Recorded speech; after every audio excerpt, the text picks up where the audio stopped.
Okay. All right.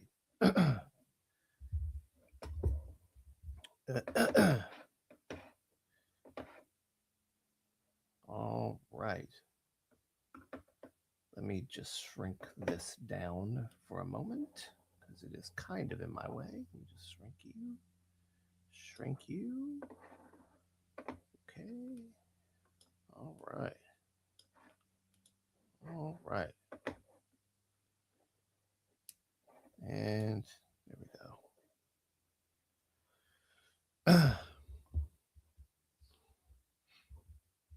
Ooh, this was rough to do last time I did this.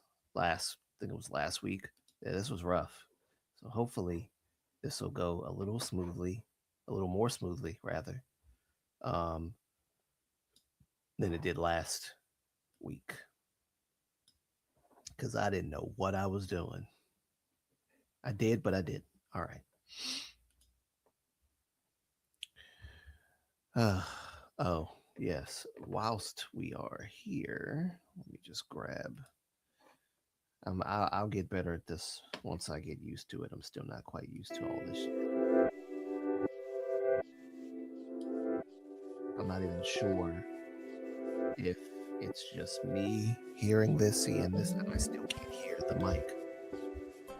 It's the one thing that's very annoying to me. I can't hear the mic. Ah, ah, ah,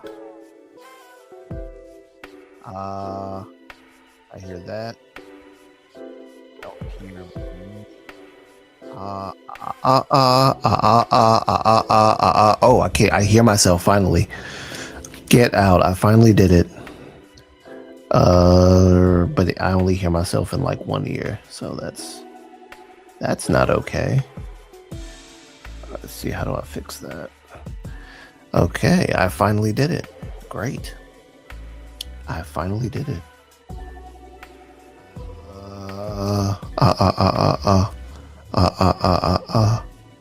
Mic test. Mic test. Mic test. Yeah, I can only hear myself in one ear. So that's a problem. Not sure why that's the case. Let me just take this out real quick. Okay.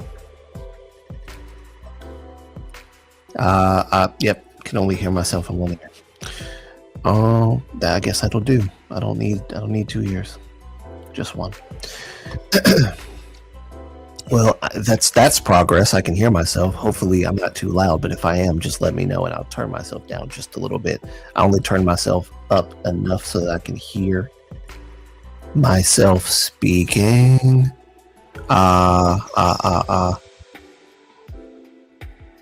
Hopefully, I'm not too loud. If I am, I'll move away from the mic. Okay, let me see. Comment section, chat. Okay. Okay.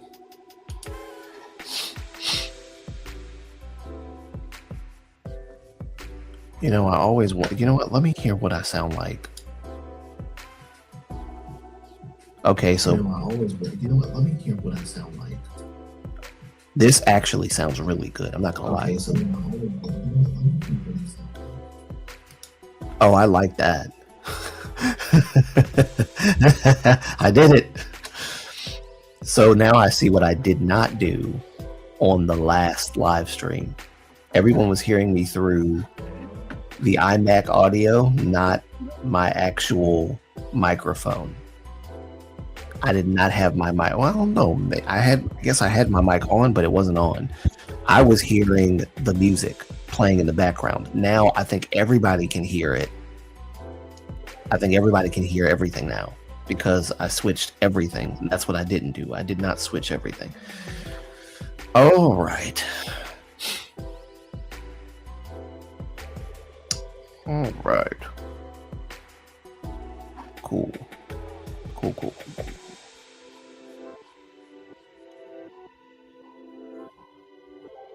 I wonder why my why my Prism live streams seem to like get people more so than the StreamYard live streams. I wonder why. I don't understand that. Maybe it's just because it's new.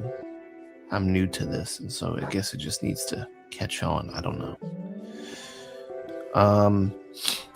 This is a live stream where I just want to chat with everybody.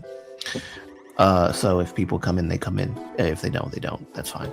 Also, because of that, it is like my second test because I'm trying to make sure I can get everything down packed. Just to see, because I'm not too like familiar with this sort of thing. But the best thing about this is that I can invite people up. That is, I can hear people's voices if they want to come on. I can invite them up. Oh my gosh, it's great. So there's that. I can share a link and all that good stuff. That's great. New to streaming, we're looking to level up. Check out StreamYard and get 10 discount. Oh, this is just a link to the. I'm not putting that in there. Okay. Cool. I'm glad. This is great. I'm really enjoying this kind of format. I just hope that people can find it and come in. And now that because I have my mic is actually like working, I can. I wonder where I put that thing. I don't see it. I must have. I guess I have to look for it another time. But now that I have my mic working, everybody can hear it. I can record videos in real time on these live streams. That is going to be so much fun, and I'm going to try my best not to repeat what I said from the last one, but I'm still like working this stuff out, and this is the second time that I've done this officially. So yeah, this is my second go round doing a live stream. I'm not going to be long, especially if like there's nobody coming, which is top. That's totally fine. I just need to make sure that I got all the stuff down packed and that I got this in the bag.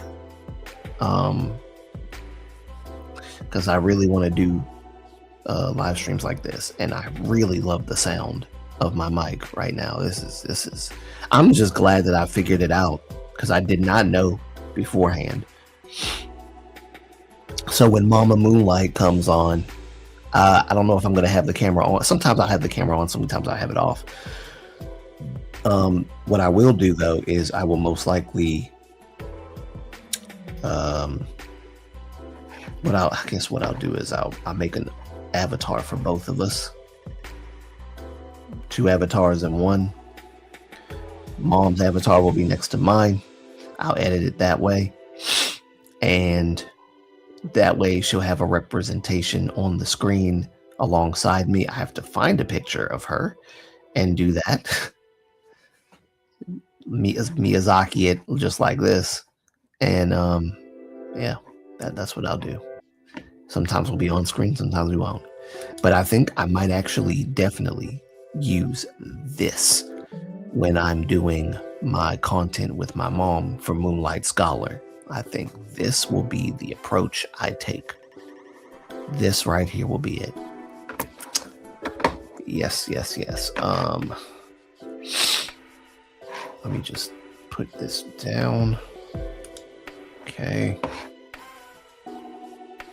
Maybe I guess I start these things a little too late, and that's why, it's like this, and I don't mean to. Show comments on this stage.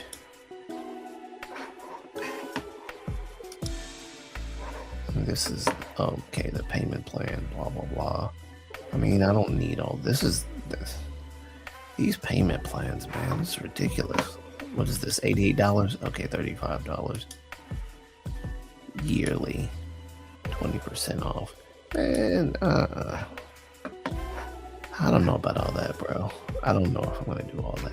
Maybe if I had actually money to do that, I would, but I don't know about that.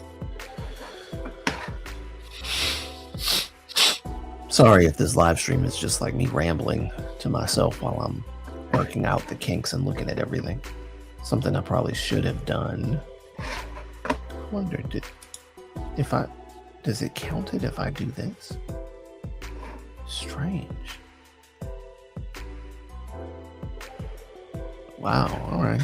Well, I mean, okay, that's weird. Oh, I know why it's doing that. I know exactly why it's doing that. I know why it's doing it. Let me just put that down once more. StreamYard. Grab this. Go here. I have a switch and camera. See if that works out. Okay.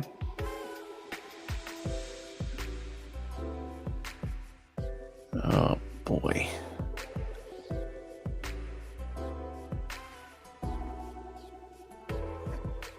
Okay. Okay.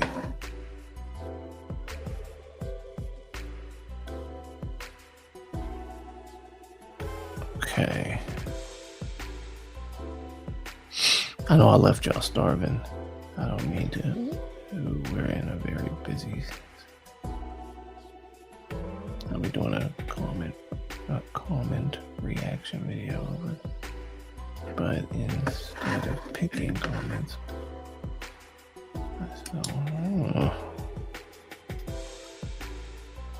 okay. Anyway, sorry, that was a very long pause. I just needed to read something. I was reading a community post Capitol victims put up. Okay. This is all right.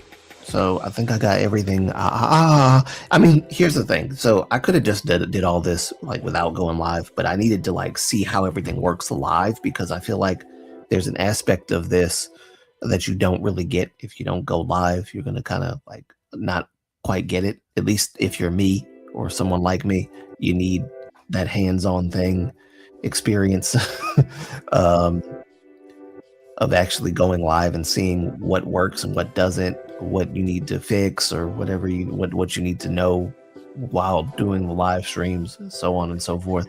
If you're like me in any way, shape, or form, that's what I'm trying to do. Like, hold on just one moment. You know what? I don't think I did that. I still don't think I did that. I need to do that. I need to put those on this computer so that I can show them when I do screen share, because it's very important that I show you all my it's very important that I show you guys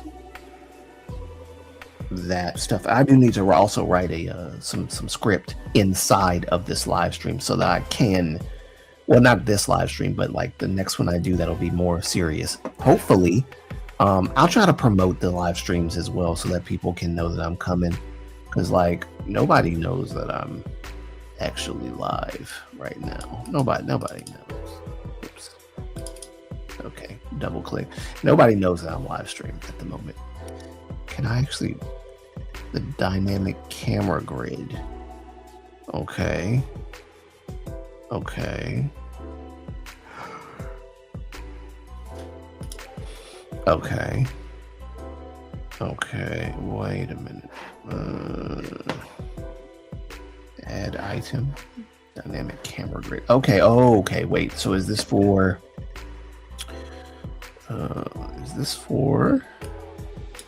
Okay, I see. Move this down here. Okay, with that. Dynamic camera grid. Okay, cool. I get it now. I get it. All right. I learned something new. Okay. Dynamic camera grid. Okay, so that's what this is. Okay. This is the, I don't know why I would ever need this, but just in case I did, I guess. Okay, cool. All right. So yeah, like I said, I'm working out kinks within this thing. If I want to, okay, present or invite, and then I go to, let's see, extra camera, video file, image, share screen, and then I share my screen. It's this one, and then I share it, and then everyone can see, except for me. There we go. There we go. Everyone can see me scrolling. Okay, so cool. Everybody can see what I'm working with. All right, cool. Like this. Okay, so like if I go to hi boy will be seen. Okay, I can click on him, and this would actually be good for reacting to. Now, I wouldn't say music per se, because like that's going to be copywritten to death, like copywritten all the way straight to hell, and I don't really don't want to do that. But as far as I'd say, reacting to what people say about certain things, not necessarily just like political or anything, but like K-pop related, reacting to what people are saying about K-pop, reacting to news, or reacting to something like that somebody says that's profound that I really want to hone in on. I think that is going to be very helpful when I get this thing going.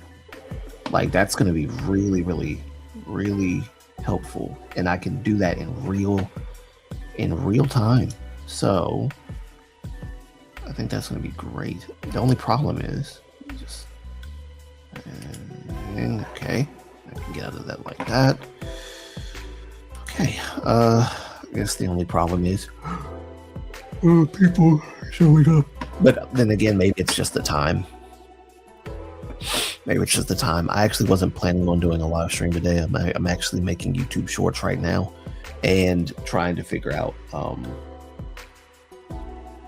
the next wave of content. Actually, I haven't figured it out. Where's my phone? Hold on, guys. I do want to kind of go over this real quick. Oh.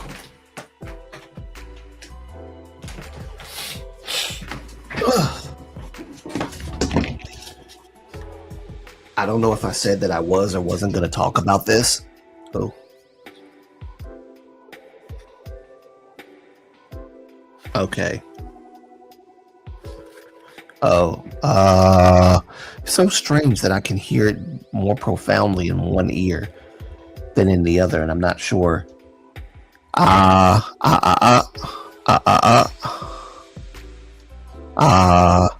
Oh, there we go. There we go. I fixed it. Now I can hear myself in the mic, like in both ear. There we go. I fixed it.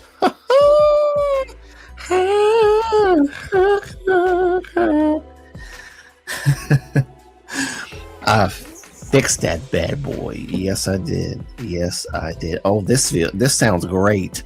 I fixed it, y'all. I was complaining about this after I got off the last live stream, and now I fixed it. All I gotta do now is maybe turn it slightly down so that it doesn't sound too. There we go. Yeah, great. That's perfect. Yes. This is exciting. Of course, I'm gonna have two mics here. When my mom starts doing the stuff with me, there'll be two mics. This is really going to help. Oh, this is going to help a lot. I'm all right. Anyway, let me stop gushing. All right, so what I'm going to be talking about, and it's not going to be like a super long thing, but I think I'm going to do it on like live stream format. I'm going to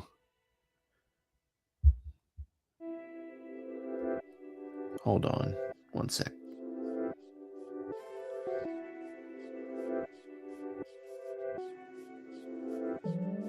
What the heck is this?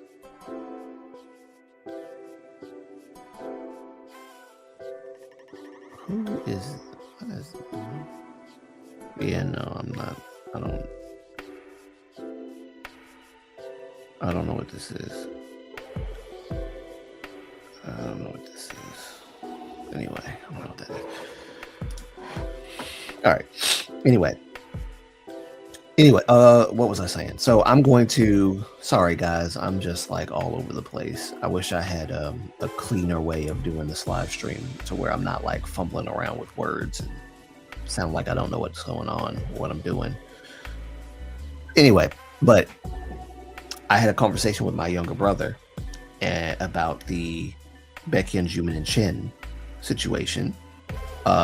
Mainly like what are my thoughts on the album. I'm going to do an analysis video of the what's it called? Reverec X, whatever. I don't even know how you pronounce it anyway. I'm going to do of EXO's new album. I'm going to do a video analysis of all the songs. Okay, I'm going to be as generous as I can because I don't hate the songs, but I don't necessarily like the drama surrounding, only the select members being there for this comeback. I hate that SM decided to go this route. Don't like it. So I'm going to talk about it's all going to be separate content. I'm going to talk about the videos, talk about the songs in analysis videos. So that's going to be coming up. I'm going to be talking about, and I'm going to be doing it very soon. So I've listened to the album at least 3 times. I'm going to listen to, every song again so that I can kind of get that natural feel. And of course, look up all the information that pertains to the specific songs or whatnot.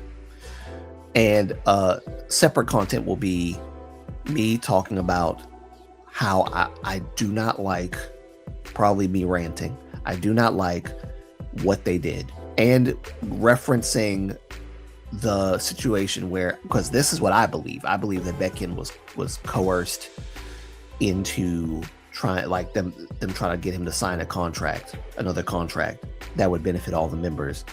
And I think I personally believe it is because Baekhyun is the most, how do I say this? I don't even know if this is the right way to terminate.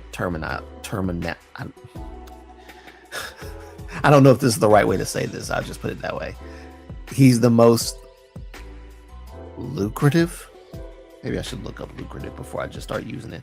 But I think he's basically what I'm saying is he's the member that makes them the most money. He's the member that makes EXO as a group like the most money out of all of the EXO members.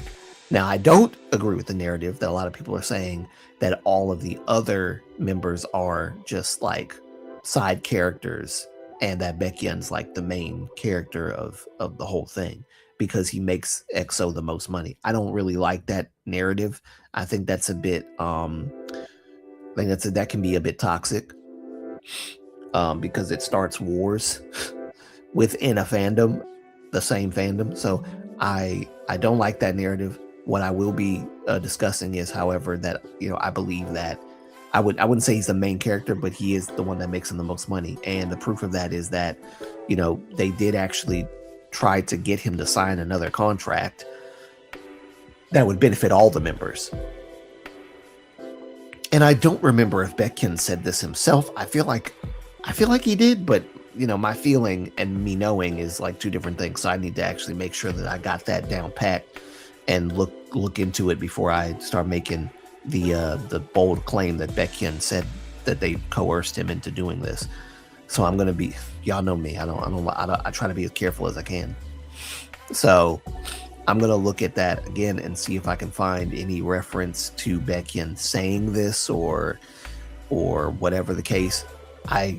If it was reported that he said it, that's kind of like take it with a grain of salt, because reportings can be falsified. Just like there was a reporting that I saw where it was saying that Dio was talking about, I think Dio, somebody reported that Dio mentioned CBX not being in the comeback, but saying that something about like, I can't even remember. Do I even have it on my phone? Let me see if I have it on my phone, because I saw it and I think I took a screenshot of it or something. If I didn't, then sucks for me. I should have. I don't know. I might have deleted it.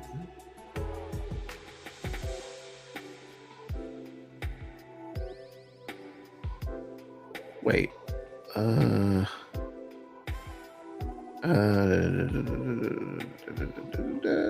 Yeah, I don't think I have it anymore, do I? I don't think I have it anymore. That sucks that I don't have it anymore. Kind of wanted that, like, right now.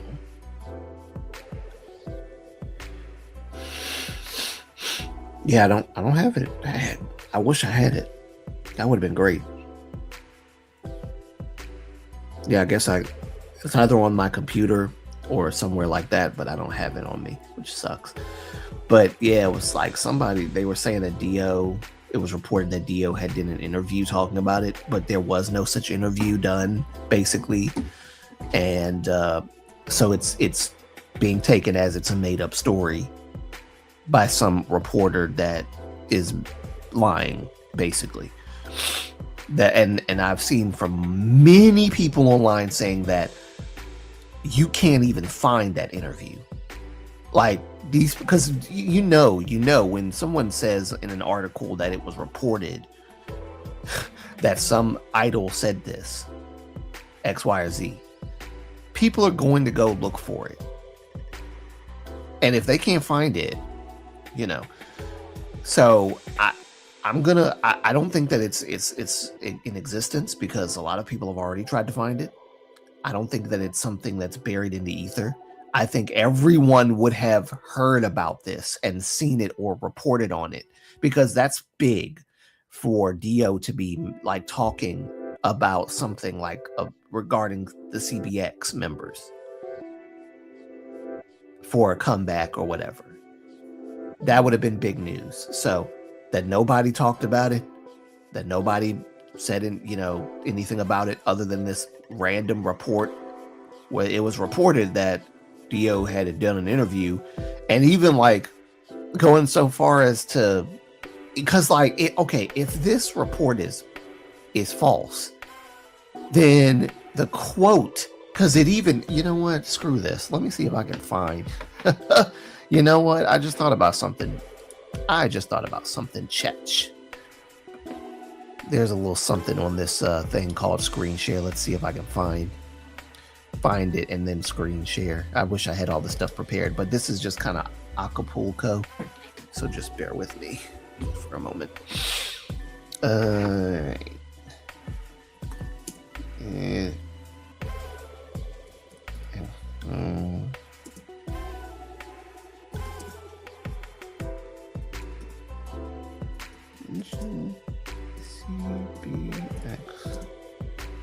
CBX and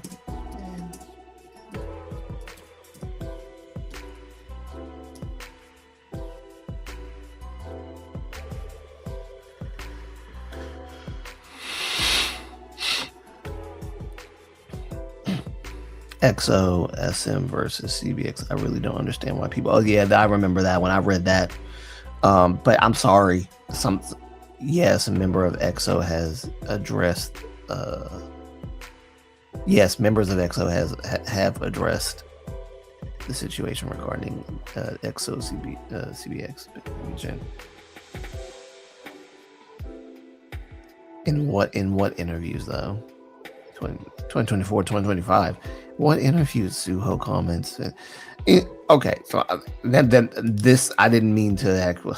Yeah, I did mean to Google it just to see, just because I'm not actually taking all of this Google stuff to heart. I'm just Googling it to make sure. But it's saying that a multiple members said something, which I doubt. I doubt that they would even talk about this. I doubt it. It just doesn't make sense. But anyway, that's something I'm gonna have to look into even more, because I don't trust that. I'm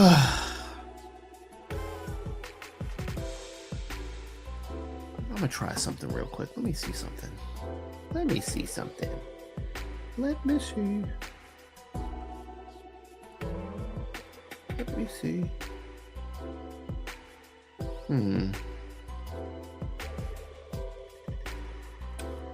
Give me a second, y'all. YouTube.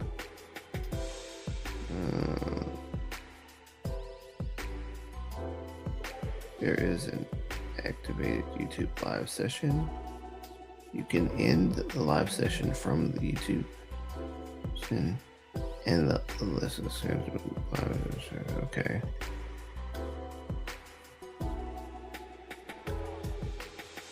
In live set. Oh, you can wait. What? I can end it like right here. I can end it right here on Prism Live.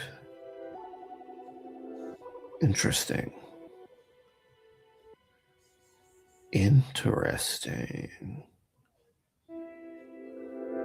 So starting a live.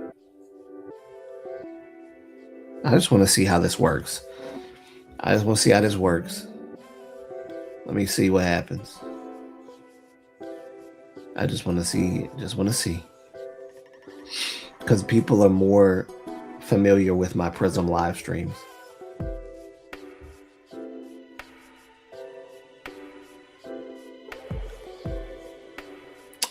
Very interesting. I don't know how this is going to work, but I'm going to figure this out. But anyway, yeah, like I said, I'm going to work on that.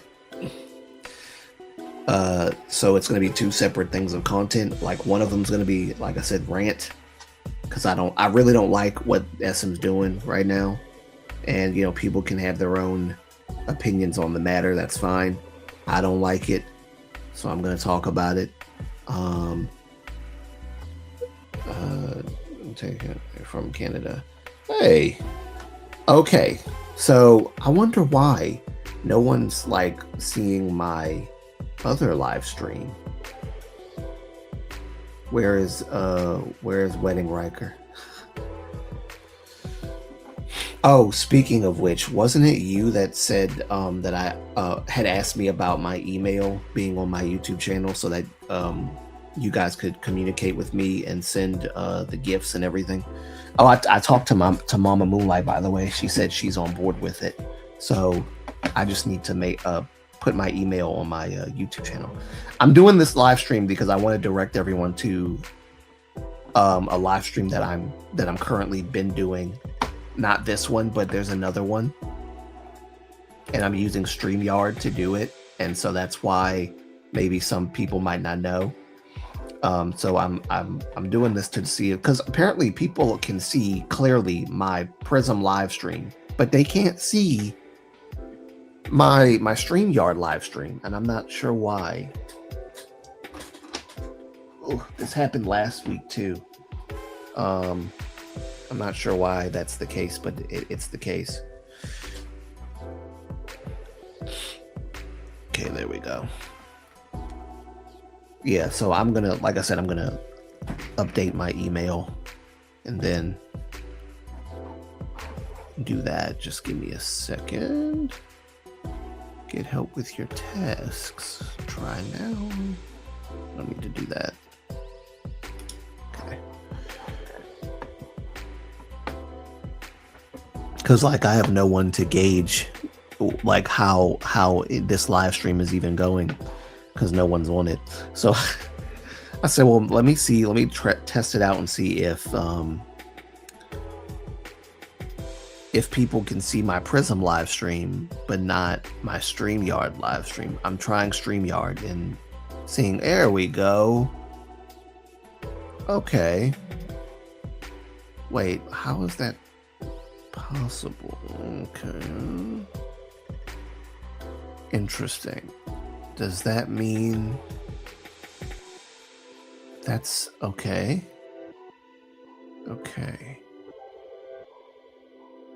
Interesting. Okay, I see your comments on this stream now. I don't know if you went to, let me see. I guess you're here. Yep, I have been consumed with Olympics lately and BT. Yes, same. I've been watching the Olympics, especially figure skating, because I'm a huge fan of figure skating. So I've been watching that. Let me know how the audio is. Hopefully it's okay. Does it sound better than normal? If so, then it's because I'm using my mic.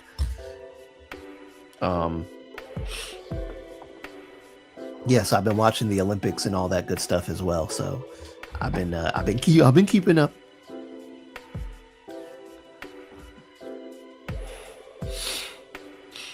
Yes, and BTS is about to make a comeback, which is like huge news. Huge news. And I know the pressure is on, so audio is clear. Great. It's not too loud. It's not too quiet. I love figure skating. Yes. That's what I come for. I want to see the figure skating. I love figure skating. Team USA has done so well. They've done exceptionally well. I felt bad for Ilya Melanin though on the I think it was the free skate. He skated that free program, and I think he was in his head too much, and that's why he didn't do so well. Japan pairs figure skating out of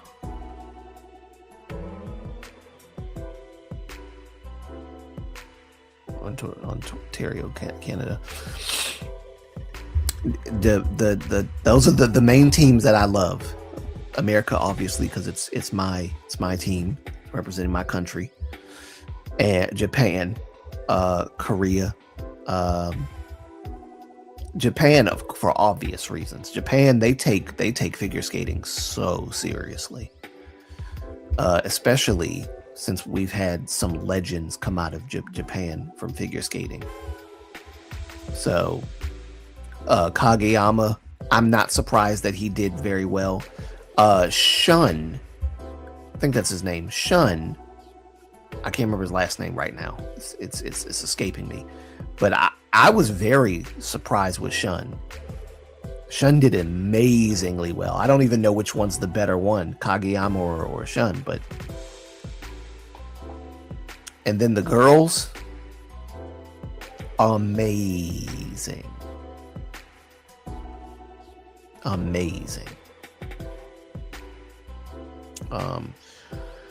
America, like I said, America did an amazing job.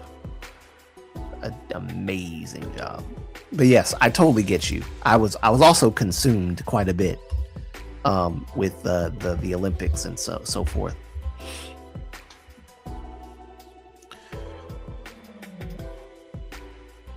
Oh, wait a minute.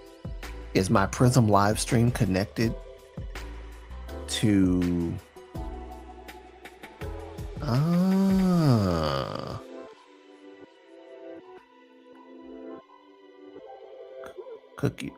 Cookverse? I know who that is. Hello. Welcome. Okay, so now I see how this works. So my Prism live stream is connected now to my StreamYard live stream. I don't know which one you guys are seeing. Are you seeing the StreamYard one, or are you seeing the Prism live one with the panda? Because just wanted you guys to know that I am streaming 2 ways. Let me see, actually, because I didn't mean to do that. What did I do? Oh, I know what I did. Get out of that real quick. I'm streaming 2 ways right now. Let me just go back to my channel. Do I have 2 live streams up, or is it just one? Let me see. Okay, it's one. It's one. Okay. So it is combined. It's Ninga. Yes. I knew because I saw the wrench. Although I'm kind of wondering why I'm seeing a wrench. Hold on, because I know they changed it to shields. Yeah, okay. It shows up as wrench on StreamYard, but it's a shield on YouTube. I like the shield better for some reason. I like the shield. It just, I don't know. It means what it means. Protector of my channel, of my live streams, of my chat. That's I like that. Defender of the helpless in the chat. Excuse me.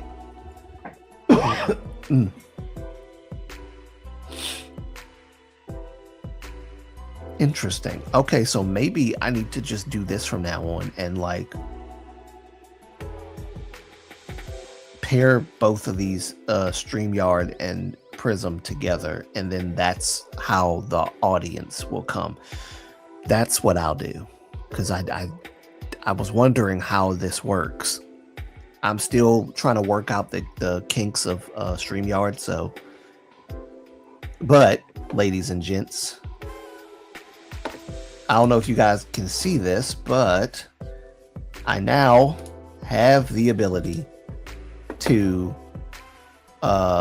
let's see, where is it? To share my screen. Can you see that? Can you see that I can share my screen? I can share my screen. It's great.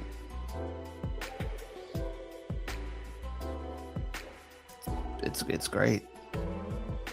I can share my screen. I feel like I can fix this. Hold on. Give me a second. I don't know if this is actually going to work. I can share my screen. I can invite people. Oops. I can invite people. Okay. Okay, never mind. It doesn't do all that I thought it was going to do. Cancel. Discard changes. Yes. Yeah, so you guys can see the screen, I hope. And no panda. It's if you're, well, the panda's here, but it's not here. Because I'm using Prism Live to help me stream on StreamYard. So I'm using them in conjunction. So what you're seeing now is StreamYard. What you're seeing is me sharing my, wow, that's amazing. Yes. Look at it. You can see my screen. You can see my screen. You can see my screen. You can see my screen. You can see my screen. This is great. I'm so excited. I'm so excited. Yep, you can see my screen. Yeah, that's great. So yeah, just wanted to make sure you guys can see that, because go back here real quick. That's what I'll be doing with you guys now. Remember how I always said I wanted to show you guys my screen so I could show y'all what I'm talking about and all this good stuff? I can do it now. I can do it now, guys. By the way, Antonio,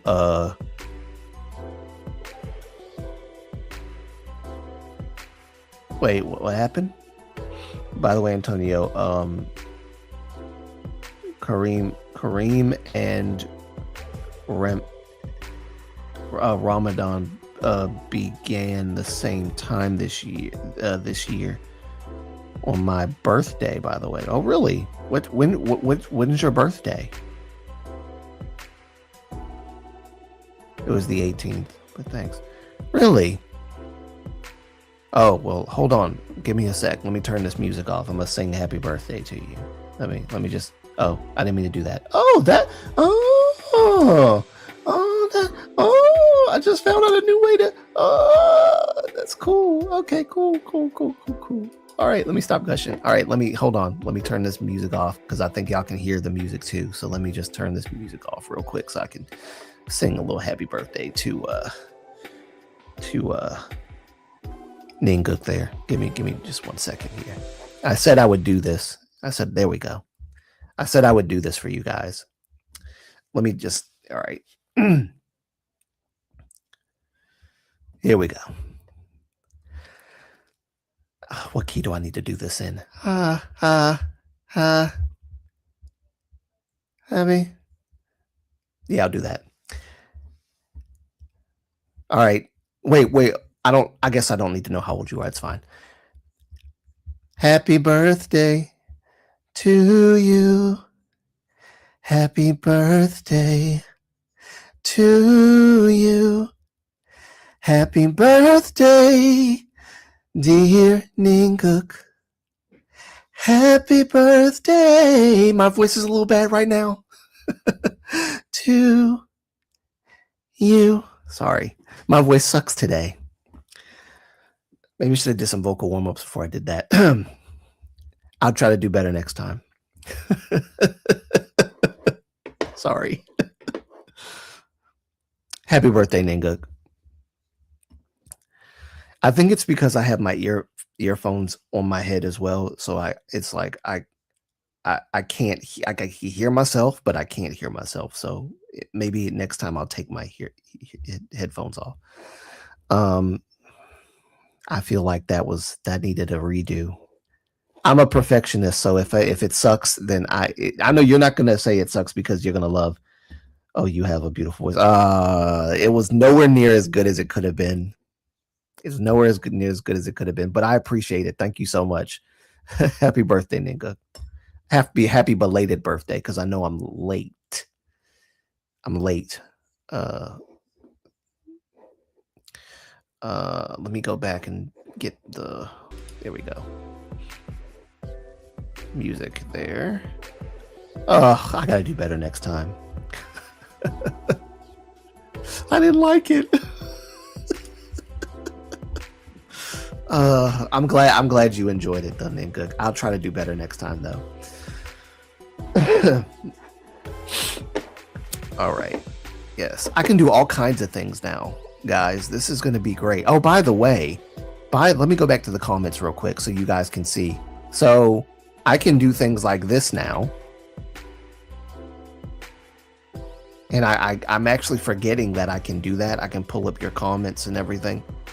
So it was great. Oh, thank you, Ninguk. Thank you, Ninguk. I actually, before the stream ends, I'll sing happy birthday one more time just so I can give myself a second chance.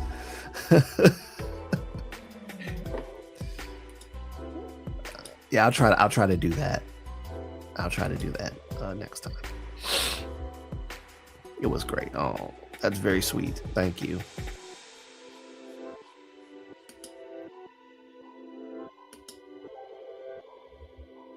Yeah. Oh, this is great. I love this. I love that I can pull up your comments like this. This is fun. This is fun. This is the kind of interaction that I like. This right here. This right here. I said I was gonna say this on this live stream because I didn't get to say it on the last one.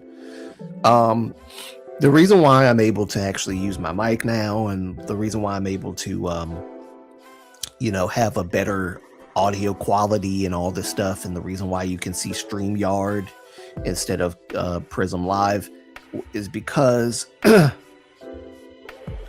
I'm sorry, wait, let me read this comment. You being professional now. Yes. Yes, I am. We coming up. Isn't this great? We coming up. This is how I want the Moonlight stuff to go. This is it.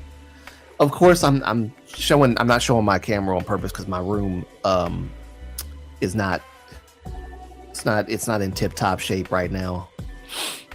And I still feel very self-conscious about showing up on my videos and stuff, which I'm gonna have to get over when I do my other content, which requires my appearance. But y'all just give me a little bit of time. I've been exercising and trying to get back to a working out regimen. So I'm being too self-conscious, but it's because I'm in my head a lot. But honestly, I'll be back on camera one of these days, so don't worry. I was on camera last live stream just a little bit. In fact, here I'll give you a little taste of me right here. Just a little bit. Let me just how do I do this? Here we go. There you go. Here I am. Okay. There's me. There's popping up right there. There it is.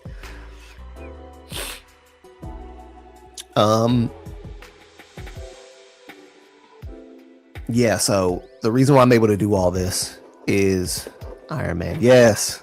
Yeah, I changed the location of my Iron Man's figures and all that stuff and put them over there to kind of make some room and all that, because I was kind of lacking in the room department in my room. I had to make some room for my desk because I have an iMac computer now, which is it's my mother did that for me. My mother did that for me. When I tell you that woman is literally the reason why I'm able to do a lot of stuff that like I could normally not do. I don't ask her to do it. She just does it because she supports and believes in what I'm trying to do. She is my biggest supporter. So, shout out to Mom. She got me this iMac recently, and so I've been working on it. My computer, as I've been complaining to you guys about my computer for the longest time, crashing out on me, glitching, shutting down without permission and all that, overheating and stuff like that. And I've been telling y'all I need a new computer, and I finally got one. Thank God. Thank God for that. So now I'm doing all of my editing and all of my YouTube work on this computer, freeing up that computer because it's rough. It was rough on that one. So now I can do it on this one. I'm able to communicate with you guys better on this one. I can use my equipment that I've been having in my room for years. I've had this mic for years. You guys know I tried to put this mic in my videos and stuff and it wasn't working. So because I was on my laptop. So now I have a desktop that all this stuff functions perfectly on my desktop, which, now means that I can do a lot of things that I couldn't do before. So the audio quality is better now. I've always had the audio equipment and now I can use it. So it's better now. I don't have to worry about buying it. I bought this stuff a long time ago. And another little thing that I can do, guys, which is fun. I didn't know this. I can record a video in real time right here, right now. I can record a video for content of going over something, and I can share my screen. Oh, now you don't want to do it? Oh, it must do it for whatever. So if I click, let me see. If I click on if I click on add to stage, okay, so I can do videos like this, show my screen or whatnot for videos, show you guys what I'm looking at, so that you guys, as I've always said I wanted to do, you guys can see what I'm seeing, and I can read to you guys what I'm seeing, and you can see it. So now I don't have to just read it to you.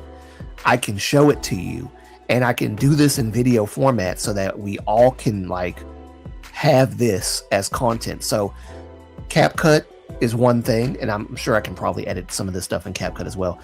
But CapCut videos are one thing. YouTube and analysis videos and so forth. Rants can be done on here now. I probably can edit my stuff way better now, live-wise, because I'm using StreamYard. StreamYard would not work on my other laptop for some reason. My computer had a conniption fit the last time I tried to do StreamYard. And shout out to whoever one of my viewers in a live stream, you mentioned StreamYard. I think one of y'all, somebody here mentioned StreamYard long time ago. And now I'm doing it, and I'm glad. I'm very, very glad that I did this. This is perfect. This is perfect for what I want. Very perfect for what I want, and for communication, and I'm just grateful. So, looks super great. Thank you. This is what I wanted. This is it. This is it. It only gets better. It only gets better from here. I wanted to share this with you guys last live stream that I did last week, but I didn't know that I could actually link. Oh, also, you won't have to hear me yell too much unless I get super passionate. You won't have to hear me, like, not yell, but project my voice, basically. I won't have to do that too much because I have a mic sitting right in front of me with a filter on it. So, so that's another good thing. Yep, this is what I wanted. This is what I wanted to tell you guys last week, but I didn't know how to link. First of all, I didn't know I could link both of these things together, Prism Live, and so now I understand that Prism Live can work with other streaming platforms. I'm very happy that I found that out. So people aren't seeing the panda. They're seeing this live stream that I'm doing right here. It's not two separate live streams playing, it's one. So that's great. That's absolutely great. This is wonderful. I'm excited. I can invite people up now. I can invite people up, guys. I can present or invite. So I can invite people.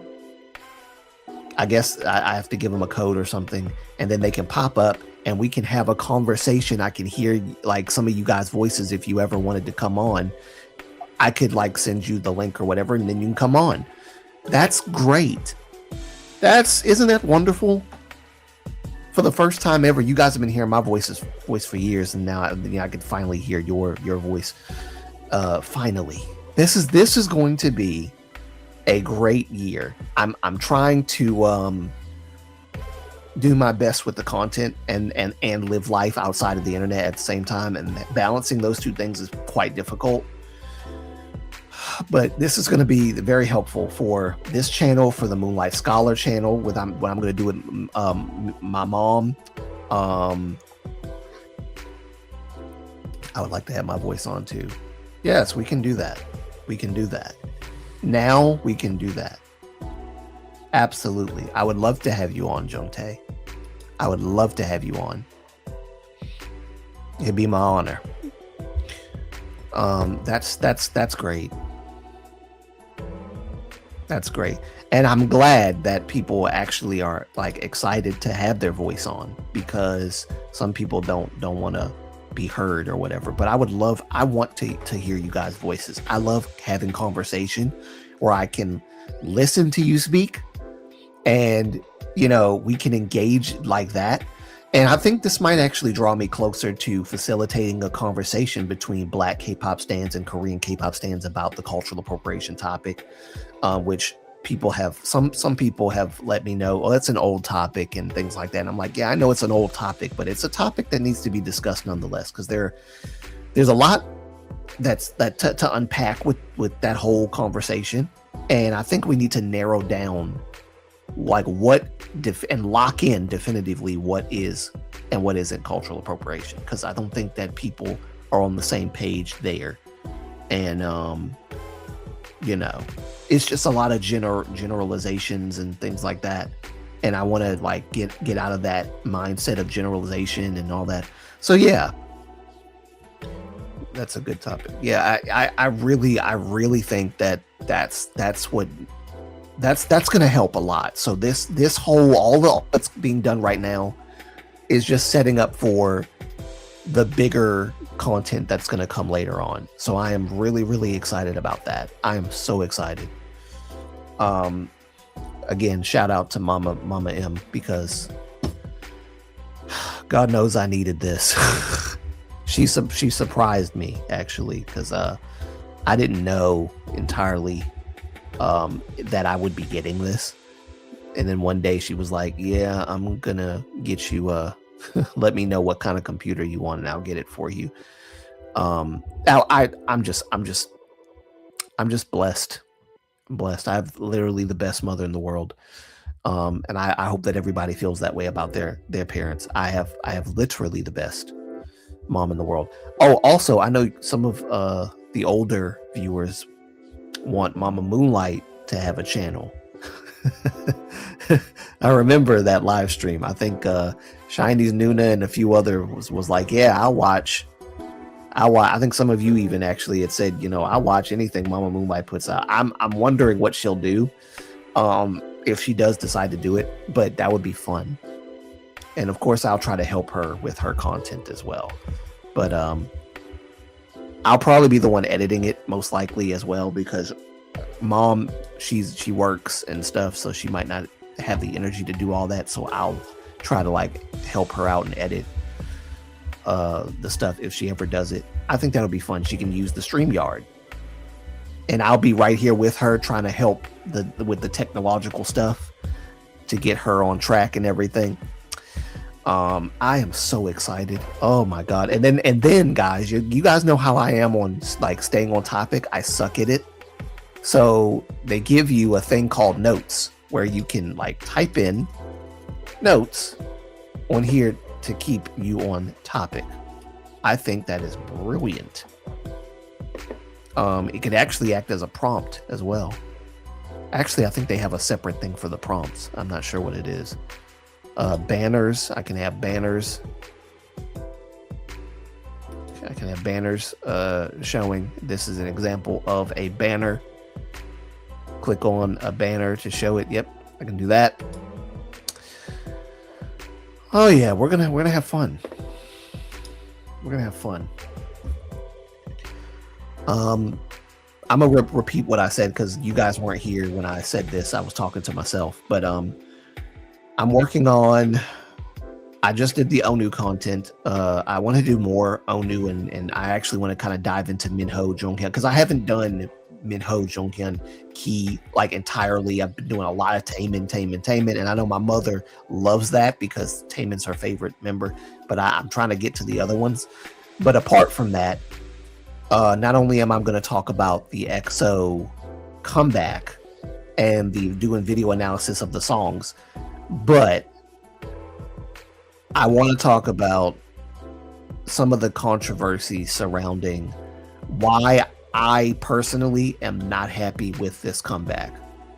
I'm excited that they came back, but it leaves a poor, bitter taste in my mouth every time I listen to the album, because I can tell they were trying to compensate for Baekhyun and Chen specifically vocals not being in the album. I could tell, and it really annoyed me. I was happy to hear Lay's voice. I've been saying Lay has a great voice and that he was underutilized. I've been saying it. And in this album, Lay proved it. His voice, if there's one good takeaway from this album, Dio got highlighted a lot. Suho stepped up and started doing a lot of the higher notes. I'm not even sure if he's capable of doing those high notes in real life, but he definitely did them in that album. And I know that he was the replacement for Chen, and kind of sort of the replacement in many ways for Baekhyun, which I hate that idea. Chen, I felt also, and Baekhyun also kind of was replaced by Lay, which I'm not I love that Lay got a chance to shine, but it was at the expense of Baekhyun and Chen, and of course Yumin even, vocals not being in there. That's what really got on my last ever-loving nerves with that album. And of course, there's the songs themselves are not that bad, but the problem I have with them is that it sounds like these are songs that were already in a vault somewhere, probably Super M reject songs. The Crown is definitely a Super M reject song. It has Super M written all over it when you listen to it. That does not sound like EXO. It sounds like something that Super M was going to come out with their second or third whatever album that they were going to come out with. NCT reject songs, I don't know. I don't know. Such a waste of talent. Let me see. I am so disappointed that SMTR25 seems to be forever cover dance.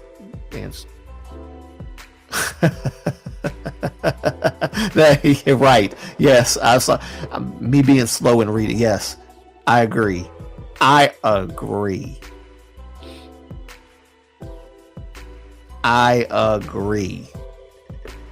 Totally agree with that. Such a waste of talent. That's right. I agree with that. I didn't really check out K-pop comeback. Sorry, I didn't check out the K-pop comeback except a K band that debuted last year, but yeah, I think everybody's really waiting mainly for the BTS comeback. One of the things that got on my nerves about this EXO comeback, I saw the comments underneath the Crown MV, and people, and I don't mean to like be a Debbie Downer or just buzzkill or whatever, but I feel like people were just glazing EXO. Like, oh yes, this is like K-pop is back now. K-pop did fight. Like, I was waiting for K-pop to come back, and now K-pop is back. Like, EXO just brought K-pop back. Blah blah blah. EXO just brought K-pop back. It was constantly comments of K-pop is now back. K-pop was kind of dead until EXO came back. EXO's back. K-pop's back. Blah blah blah blah blah. Making EXO's comeback synonymous with K-pop itself as a genre coming back to the forefront. And I just thought, I know that you guys are super excited, and I get it, but I'm sorry. This is not K-pop coming back. Hello, sorry I'm late. Oh, no problem, Haifa. Welcome. It's good to see you, and welcome to my new way of doing live streams.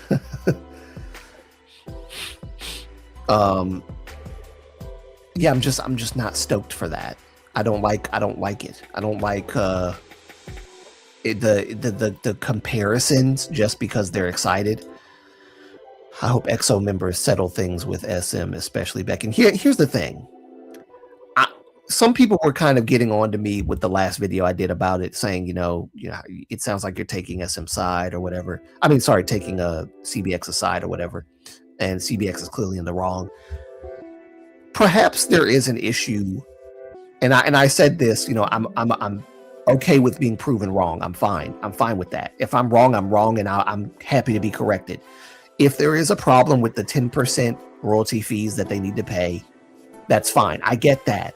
But SM penalizing CBX by saying that they cannot be a part of the comeback, they can't have their recording, and I'm sure that CBX recorded their parts, and the EXO members were called back into the studio to redub those parts because they just completely shoehorned CBX out to basically punish them and penalize them for not paying their 10% of their royalty fees. I think that was a stupid move, in my opinion, because everybody's expecting a full comeback with all the members, and then you bring Lay in. But you bring Lay in because of the crap that you pulled. And how I know, and I can't prove it's a fact, but I believe this is a fact.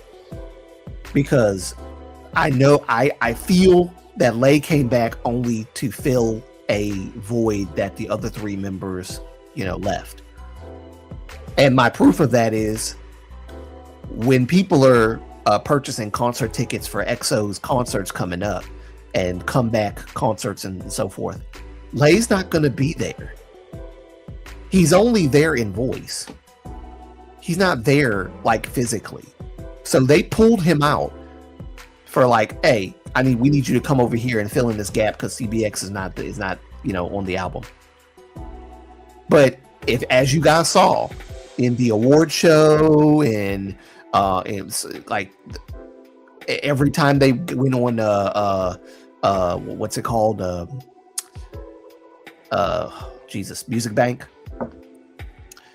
you didn't see Lay there. You didn't see Lay there because he's not there. Why would I pay all that money for a concert ticket to go to Korea, or even if they come here to the States, go to another state and pay all that money and pay for my room and board and pay for my eating expenses and all that, just to not see Lay and to also not see and hear Baekhyun, Jimin, and Shin? I feel like I'm being like duped. Well, it's a privilege in and of itself to see EXO. Yeah, but the money. But I even have a thing. I don't know if it's on here or not, but I can't. I'm not going to do that. I have a thing, and I'm going to show it to you guys when I do my next live stream. I'm going to actually do my next video in live stream form, guys, right here. I'm going to record it right here. You guys are going to be a part of the discussion of my next video on this topic. Okay, in real time, your comments will, be up here, and that's going to be great. We are going to have a discussion in video format about this because when I tell you this thing really bothered me, and as someone who has followed EXO since 2012, since the year that they debuted to now, I am so freaking disappointed. Not in EXO, but in SM. And it's not that no surprise, it's SM. Yeah, but the thing is, SM, I don't know if you guys remember this. SM put out a statement responding to CBX's legal team, and implied within that response that the EXO members are at odds with each other because of CBX. I believe that's a lie, even more so now than I did before. And I was a bit skeptical at first when I did the video, but I believe it's a total lie now. And here's why I say that. Because the legal team expressed Baekhyun, Jimin, and Shin's desire to return to the group and do the comeback and do all that stuff. Why would Baekhyun, Jimin, and Shin tell their legal team, hey, we want to return. Please make sure that people know that we want to come back with the members. Why would they say that? And why would they go out of their way to tell their lawyer to say that in this in that reply or whatever, if they were at odds with the other EXO members? And this kind of solidifies my belief even more that SM put that in that response to cause infighting within the fandom, to almost as if to weaponize the fandom against CBX intentionally. That's the kind of nasty behavior that I hate. And that's how I know that I believe it's a lie. I believe they're lying. Because why in God's name? We're only hearing about this whole EXO is at odds with CBX from y'all. Okay, this is from y'all, SM. This is from y'all saying this. So I'm sorry. I'm not with it. I don't believe it. I think it's a total lie. I think they're just strumming up some kind of rage bait. And also they were probably doing it to help with the promotion of the album, because we need some drama behind this thing, because we know it's not going to make the amount of money that all the other ones made. I mean, my God, this has probably been the least amount of money made, and I can't remember the actual number. I actually have it on my phone that I'm using currently, so I can't actually pull it up, but the amount of money that was made was nowhere near as much as was made from what was it, the last EXO album that came out, Why? Mainly because, and this is my honest to God truth speculation. It's because Baekhyun is the one that like really makes the money. Like he's the money making factor within EXO. And I don't believe that. I'm not saying that because he's he's so great and everything. Baekhyun's cool. I always love Baekhyun vocally, but Dio's my guy. And I love Chen as well. Like excuse me. I think because his the fan base of Baekhyun is so powerful, it almost completely surpasses every other fan base of every other member in the group, hands down. And one of the main reasons why I believe the album didn't make a lot of money is because Baekhyun wasn't there. I mean, personally, I think it was stupid to have Baekhyun, Jun, and Chen just off completely, but like that's one of the reasons why. So, you're penalizing these three members, and then I believe you're lying about the whole. Oh yeah, there's conflict with the members because you guys wouldn't hold your end of the contract and all this stuff. Not to mention that, news came out, I don't know, a year or so ago about Baekhyun being coerced into signing a contract that would benefit all the members. Why would it, if this is, I can't remember if Baekhyun said this or if someone reported on it, I'm not sure. Reports I kind of take with a grain of salt because we don't have like the actual source saying this, and Ashton would never admit to it. But I think it might have been Baekhyun that said it in either a live stream or something, and I can't remember. But if it's true, it makes sense. Because that kind of solidifies the whole point of Baekhyun being the most, I guess for lack of a better way of saying, the most lucrative member in the group. Because, like I said, Baekhyun has been, ever since the beginning of EXO, he has been the number one guy of EXO, especially in the Korean population of fan base. He's been the guy. So that I would not put it past SM to try to coerce and twist the arm of Baekhyun to sign a contract that would be beneficial to all the members. But the reason why I think he said he didn't do it, he didn't sign it because he saw what was going on, and they were trying to basically guilt trip him into signing it.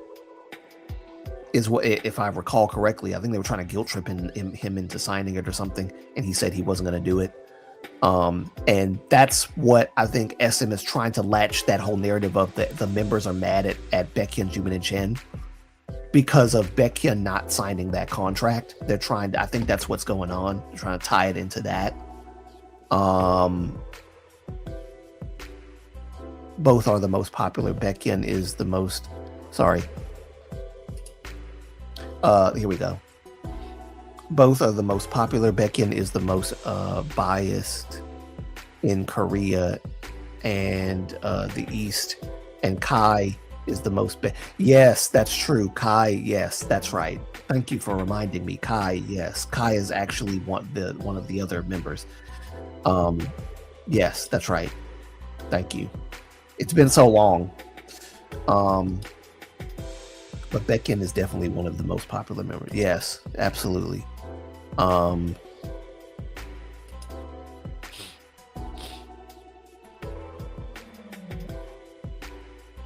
Husband is beckoning. I'm going to have help him. Everyone stay safe. Oh yes. Thank you, Joktae. Thank you for coming.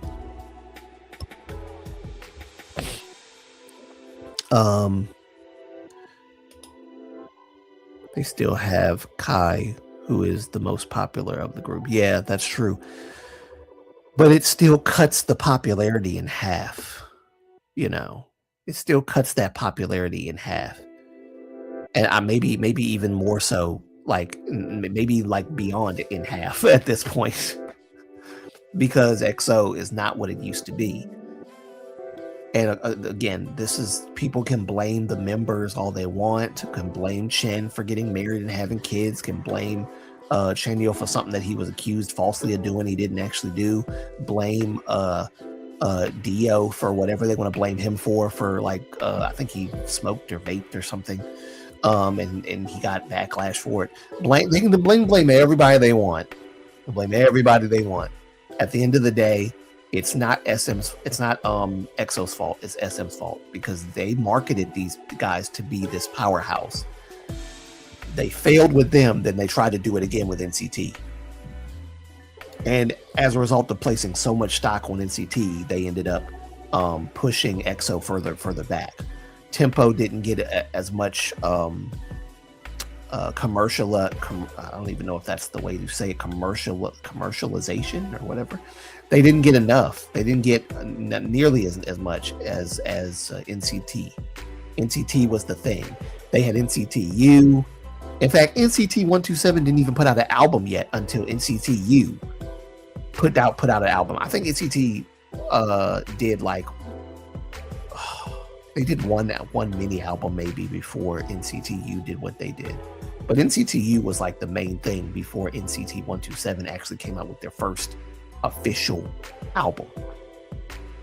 Either way, they promoted NCT like nobody's business. Like, this is the new face of SM Entertainment, this neo-culture technology.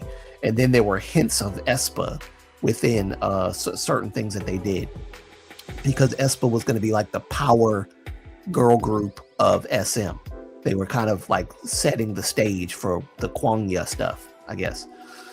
But in light of that, they risked all of the things that they did with EXO just kind of falling apart. Tempo didn't get a lot of attention. It was still very popular, but it wasn't marketed like how NCT was marketed. And that's usually how that happens. A new group comes along and the company starts outsourcing all of this stuff, all their resources, putting it into this one thing. Because again, if it was just a K-pop group, maybe that's one thing. But this was not just a K-pop group. This was a K-pop. How do you even say this? This was a K-pop. I don't even know. There's too many branches in NCT. There's NCT Dream, there's NCT Wavy, there's NCT 127, NCT U, of course, and then of course NCT Wish that came out, the Japanese NCT, and I think that's it. They're not going to do any more. They were going to actually do more and branch it out even more. It's not just one group. It's all of these whole, like, in units being one. XOM and XOK was supposed to be that too, and it fell through because SM screwed up.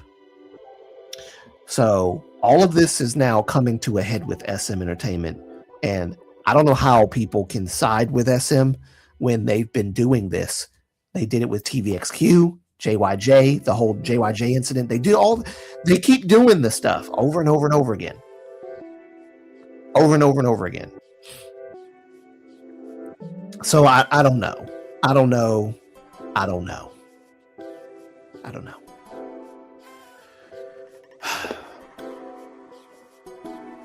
I think Cookieverse summarized it well. Actually, let me read. The thing is, EXO lost the half of their members, and SM is more invested in their recent groups. So I guess that fans lost interest. That's what I think. And the fans that haven't lost interest are just kind of like riding the coattails of SM's like past success. They're riding on SM. Sorry, not SM. They're riding on EXO now, and they're riding on EXO now based on EXO's past success. The legends are back. The kings are back. They're taking the crown. K-pop is back now. All of this stuff, though, is referencing their past greatness, in my opinion. It's not relevant to the current status of EXO. So, like, The last album that they came out with before this was way better than this. I don't know, just something about it was way better than this. I don't think the songs are too bad, but I do believe they didn't really give EXO the kind of love, the TLC that they deserve. They're still regarded as legends, but like being regarded as legends for past success. EXO, of course, was very instrumental in K-pop evolving further. Growl, that whole Growl era, that opened up Pandora's box. And they will never be able to duplicate that now, especially not now, because Tao's gone. You know, I'm not gonna say nothing about Chris. We already know what about Chris. Chris, I honestly don't care whether he's gone or not. I do miss Chris as a member of EXO for nostalgic purposes, but in light of what he did, I don't think that he would have been in the group anyway, and he'd probably be gone anyway. Rightfully so. He shouldn't be an idol doing all that. Luhan's gone. You know, Lay's now gone, right? He's there but not there, Lay, you know. But it's sad to see all that has happened. You know, Tao would never have left. I don't think Tao would have ever left EXO if it weren't for SM treating him that way when he was injured. I think he had like poison ivy or something in his feet or something. Something happened to his feet. And then they kept having him doing these acrobatic things in the choreography because he's a kung fu guy. You know, he did all that stuff. So he was the acrobatic member of the group. Even the way he rapped, I loved how he rapped. He had that swag. You know, he had swag. I loved Tao's swag, and people dogged him for it. But he was actually very, very like swagalicious, and I loved it. And he's gone, and he probably would still be there if they hadn't done that. And so I'm pissed off about that. Luhan, same thing. They mistreated him. I think there was a payment I can't think of the word, disparagement. There we go. A payment disparagement dispute as well between the Chinese members and the Korean members. Not to mention they were treated differently because, you know, Korea has this thing with Chinese folk. I don't know why. I know why, but I don't know why. It's historical, I'm sure. I'm not happy about it. Like, oh, well, we're just doing this to, you know, make bank in China, but you care nothing about the Chinese members. And Wavy, I feel like Wavy's been kind of treated somewhat similarly, maybe a little bit better because times have changed, but like, I don't know. I don't hear much about Wavy because like they're supposed to be like super popular in China. But I just feel like, why are you only focusing on Wavy in China? And I think that's probably one of the things that really pisses me off a little bit about SM. Why don't you have them make albums in Korean and in Chinese? That way they can be marketable to both sides. Instead of just having them promote in China alone. That's why the popularity is not completely there with Wavy. I don't hear people talking about Wavy much. And Wavy doesn't have bad songs, but with all due respect, let me just say, some of the songs that EXO did in that new album sounded like Wavy. Sounded like Wavy reject songs, sounded like NCT reject songs, Super M reject songs. And I was just like, bruh, I don't know.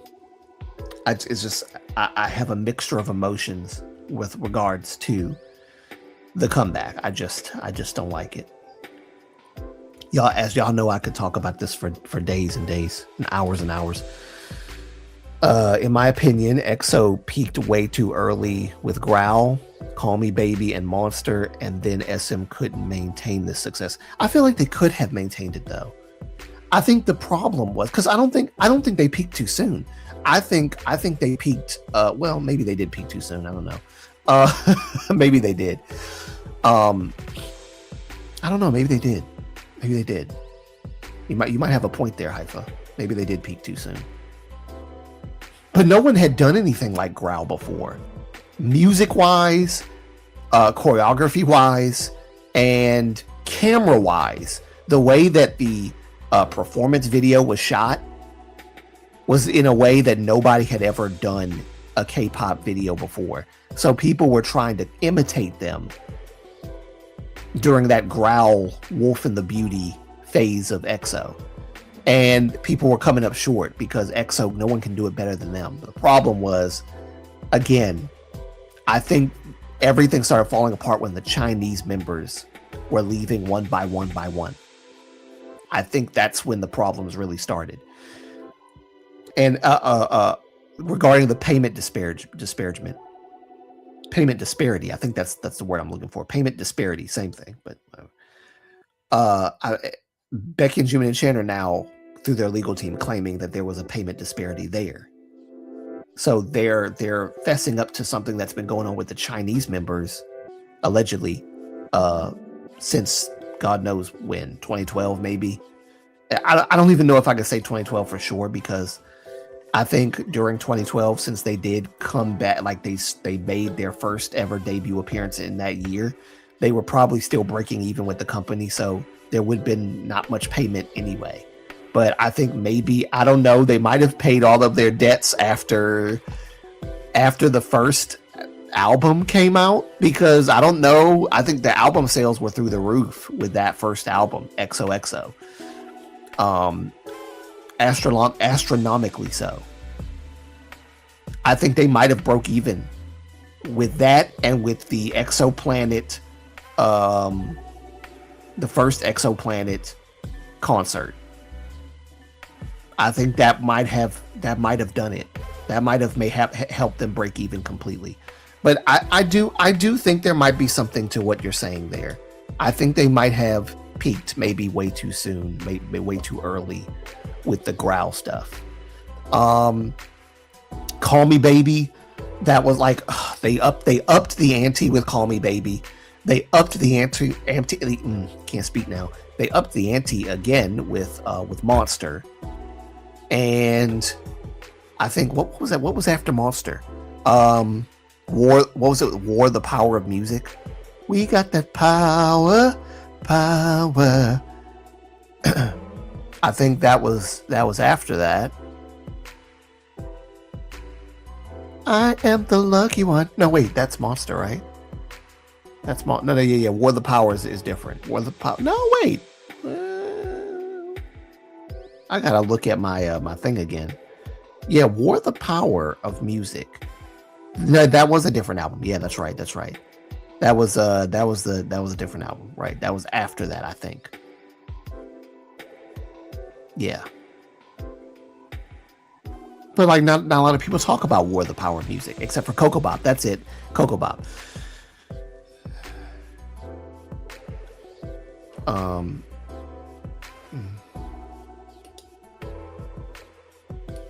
Yeah, I think that's what it is. Sorry, let me see this real quick. SM fumbled by not making the Eve the title track. And Coco, but you know what? I agree with this. I actually agree with this. I think the Eve should have been the title track. I really do. I don't think Coco Bop should have been the title track. It would have been a great B-side, but Coco Bop, and I think they only did Coco Bop because of the time period in which it came out. It was like kind of like a summer kind of vibe. Like the whole album kind of gave summer vibes, and it did come out like a little bit during the summertime, if I'm not mistaken. I remember being in the car on my lunch break at Walmart listening to that album, and it was like really, really hot. It was summertime, if I'm not mistaken. So yeah, Coco Bop was supposed to be that summer song, right? And I think because of the concept of the summer stuff is why they made it the title track. But I still think, in my personal opinion, it was not the right move. The Eve, I totally agree. I think the Eve would have been way better as the title track.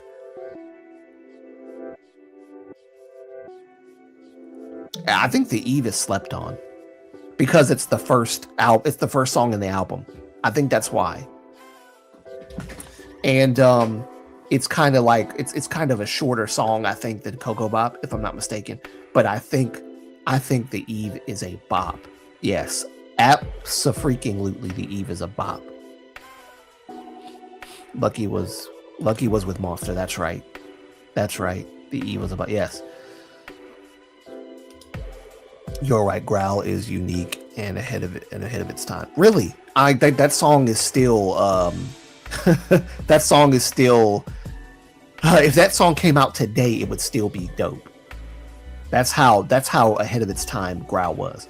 That song would still be relevant today if it came out because nobody's doing songs like that. Nobody. Like it is so ahead of its time and unique.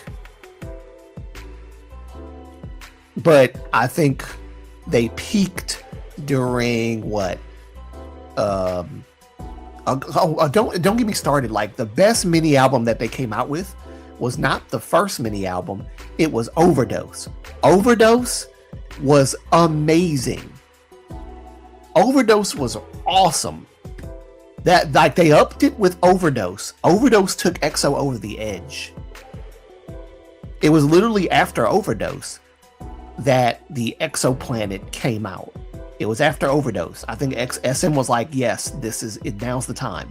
Now's the time to like profit off of the success of EXO. I know it's early, but we need to do it now because they are at the height and the peak of their power. Mind you, after Overdose is when things started falling apart as far as the members. Chinese member after Chinese member was like leaving. But Overdose, all of the members were still there, with the exception of Chris Wu because he left during Overdose era. Okay. I think what was that? What was that Chinese show that they used to go on? They stopped going on it because the Chinese members kept leaving. Happy Camp? I don't know what happened to Happy Camp. I wonder if Happy Camp is even still a thing anymore. Yeah, they were on Happy Camp, and the reason why they were on Happy Camp is because Happy Camp is a Chinese show. It's marketed to the Chinese audience of EXO. So when they would go to China to promote, I think they've only been on Happy Camp at least twice, and it was during Overdose era, and it was during EXO era, for sure.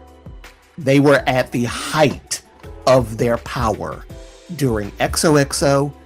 This is my opinion, of course. It's probably not entirely true. It's subjective to every person, but the reason they were getting so much attention in China and Korea, respectively, like they were at the height of their power. Y'all remember the series, the little reality series that EXO Showtime back when EXO, I think it was around 2013. It might have been around 2013, or it was 2013. Because they came out with, I don't think they came out with Overdose yet. I think they came out with XOXO, the Christmas album, the first Christmas album, which I still love. No better Christmas album in K-pop than EXO's Christmas album. Sorry, I love that album to death. Every other mini album that was Christmas related did not feel like a Christmas album, except for that first EXO Christmas album. Because it was literally a Christmas album. All the other ones, like Christmas specials, that's what they were. They were like Christmas specials, but had little to nothing to do with Christmas. But yeah, they came out with the first mini album, Mama. The second, the first album, XOXO. Then the second mini album. No, sorry, not the second mini album. The Christmas album.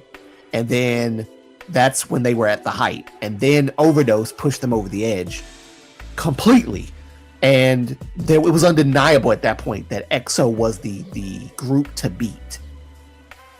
Okay, the group to beat after Overdose.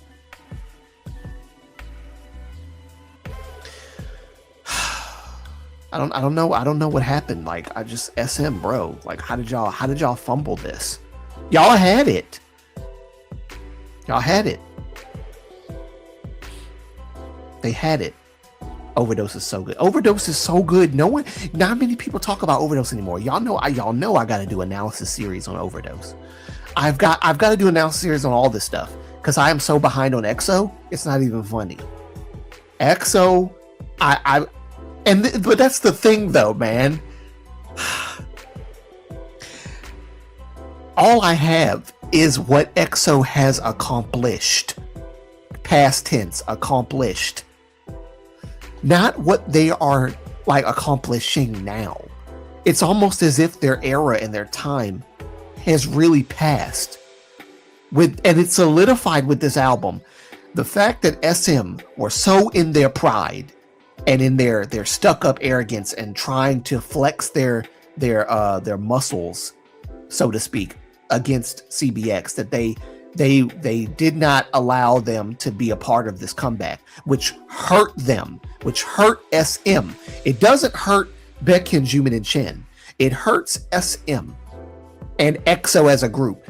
Nothing causes more friction within a group than when the company decides that we're going to just keep 3 pivotal members out. And then we're going to make up this stupid story about how it's actually CBX is doing.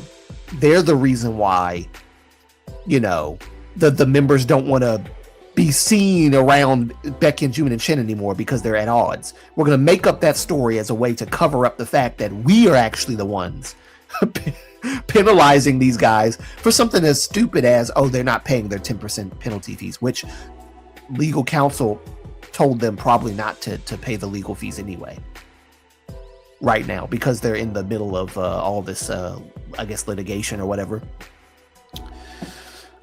I just, you guys are doing this. I'm sorry. And then people were actually trying to like make me think about the fact that we shouldn't conflate. And not just me, not necessarily me personally, but like people that think like me, because I was reading in other forums and stuff.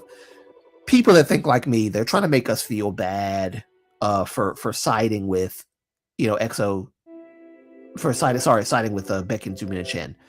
And then, of course, for some odd reason, they're trying to tie in the New Jeans situation to try to compare to CBX. Well, you didn't have this opinion when New Jeans was talking about terminating their exclusive contract. You didn't have this opinion when New Jeans was like, in the wrong. So why is it that you're not siding with the company now? You sided with the company when it was a door that was actually, done wrong by New Jeans. The totally different scenario. Totally different scenario.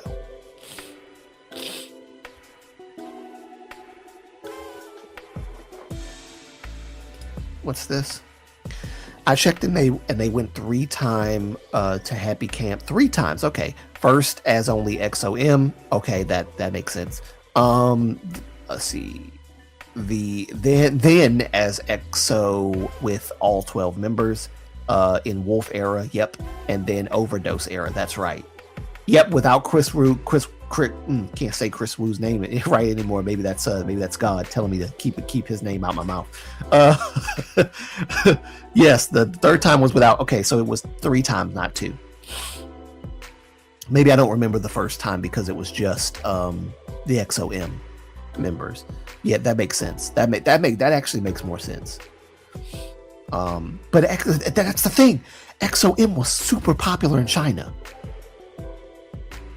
And you know how I know that Tao would have stayed? I'm kind of veering off. You know how I know that Tao would have stayed with EXO? There was a moment in an interview, and I remember this like it was yesterday. I remember this. And because I was in my early 20s, it kind of brought a tear to my eye. There was a moment in the interview that XOM did in China where Tao had a moment where he kind of like, I guess, got a little emotional and cried a little bit because he missed the other members and he wished that he was with all, like the other members. I don't think he was faking at all. I think he genuinely did miss the other members, and he wanted to be with them. The Korean members. He wanted to be with all of them. I don't think he would have left.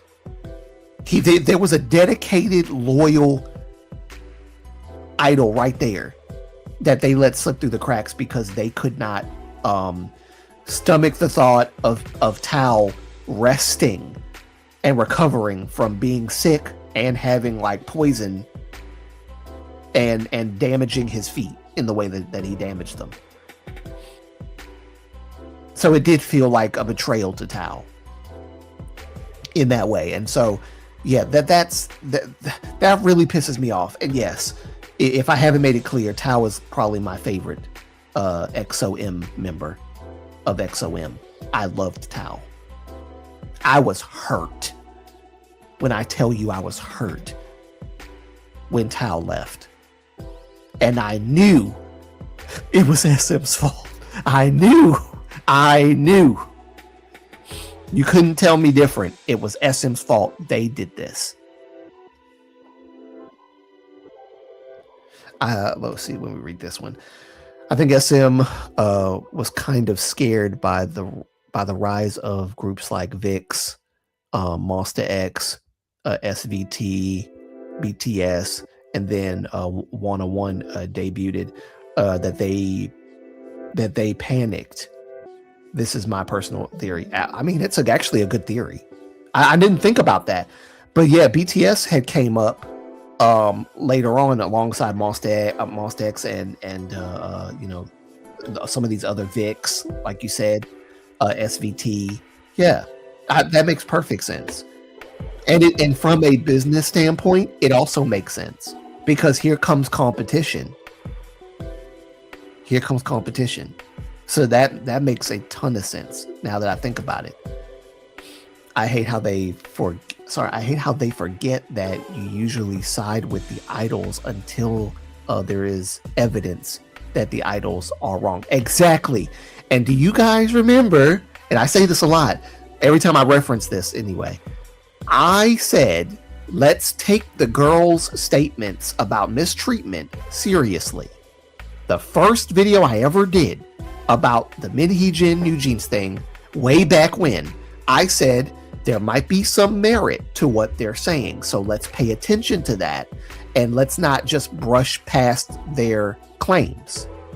But if their claims are not substantiated in any given amount of time, and we don't find any evidence for that, then we find out that there's actually evidence against you know, Minhee-jin and all this other stuff, then yeah, then the problem is now on their side, not on the company side.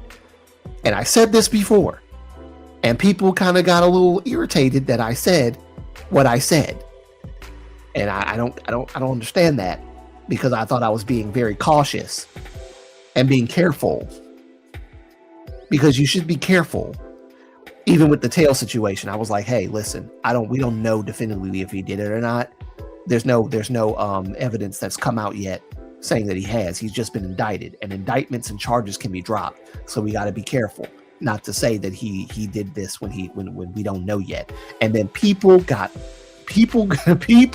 fussed at me for saying that. And I said, I'm not saying he didn't do it. I'm saying wait for the evidence. That's all I'm saying. And then they somehow wait for the evidence means that I'm a tail apologist or something. I'm here to defend tail. No, I'm not. Wait for the evidence first.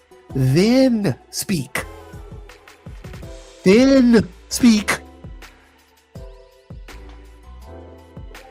then when it came out that he did it, because he admitted to it, he pleaded guilty, him and his friends, I said, see, this is what I meant by wait for the evidence. Now that this is it. There it is. Anyway. The amount of time that Lay has begged SM to let him promote in Comeback makes me so sad, and SM would not let him. I know it's ridiculous, Haifa. It's ridiculous. It's sad. I mean, I don't know what SM's problem is. And notice, I saw an interview with Key, and I'm saying this for a reason. I saw an interview with Key years ago before he joined the military. It was during the comeback of Shiny for doing Teddy Doga. Teddy Doga. Funny that Teddy Doga is the name that comes to my mind and not Good Evening. Good Evening. The Story of Light. There we go. That's what I was trying to say. Teddy Doga. He did an interview where he said that SM had came to him quite a number of times asking him, "Hey, when are you ready to do a solo artist? Like, when are you ready to do solo projects and stuff?" And he was like, "I'll let you guys know when I'm ready. I'm not ready yet, but when I'm ready, I'll come to y'all." Tao had to come and beg SM, "Can I do solo stuff? Because I have solo projects. I have songs that I've written. I have songs that I want to release. I really want to do this." And SM promised him that they would do it, that they would, have him be a solo artist, and they never followed through on that promise. Never. So right there, like even with Lay, in some respects, Lay is in China promoting, under different label or whatever, and that's the only way that he could do it, because and then he wants to promote with the other members during the comebacks and stuff, and for some odd reason, I don't think it's like a schedule conflict or anything per se. It could be, but I don't think it is. They won't let him do it. I think sometimes it could be a schedule conflict where he's just not able to. But I mean, the contract is over, but y'all brought him back on the new album that he's on. So why not let him promote? Again, you're paying a concert ticket to see Lay, and he's not there.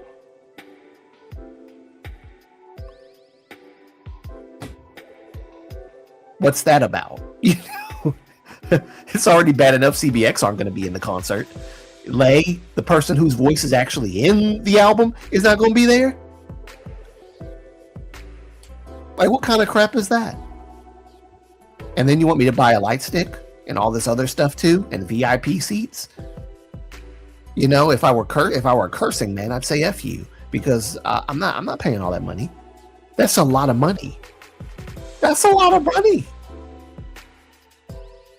It's a lot of money to not see everybody. I'm being robbed, man. I'm hoodwinked. I mean, of my own peril, because I know that they're not going to be there. I know that Lay's not going to be there, and I'm paying for the ticket anyway because I gotta see EXO. I wish I had seen them in their prime when Luhan was there. I wish I was there at the actual first EXO concert in Seoul. I wish. God, I wish. When Luhan's appearance was not immediately brushed to the side because of legal reasons. I wish I could have gotten all of that good stuff. It sucks, man. It sucks. I knew then there was a problem. Yes, XOM. Yes, XOM were a thing in China, but XOK was I don't know if you're saying wasn't. I think wasn't as popular in Korea. XOK wasn't popular in Korea, so SM reunited all 12. I thought it was the opposite. I thought EXO. Yeah, so EXO. Okay, XOM were a thing in China, but now XOK, however, was very popular. Not in China, but in Korea. Of course, they were very popular in Korea. In fact, I would argue they were actually more recognizable in Korea than the XOM members were. If I'm being honest, I heard nothing but XOK, and every now and then I would hear XOM, because XOK was very popular in South Korea, like hands down. I think the problem was that XOM was not as popular. And so that's why they, I mean, anyway, the thing is, I think SM was going to bring them all back together for the concerts anyway, because that's the whole niche of the concert. The concert is based on how they market EXO as like the 12 forces coming together when the moon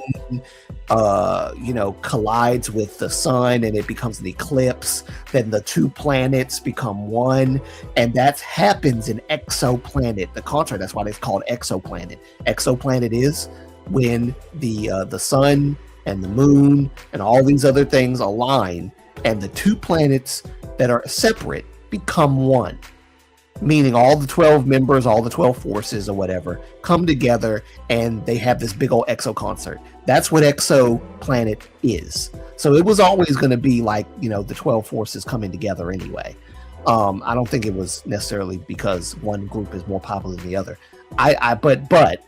But an argument could be made that is another reason why, is because EXO-M is not as popular in Korea, because Korea, they prioritize Korean viewership, Korean money, Korean fandom, Korean everything over anything else, which is why EXO-M probably was not as treated as well as EXO-K.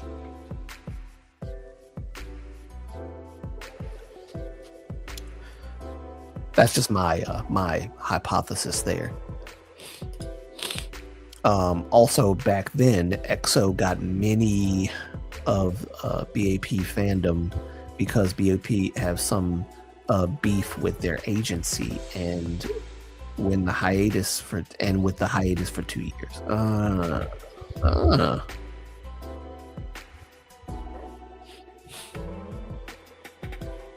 And went on hiatus. Got you.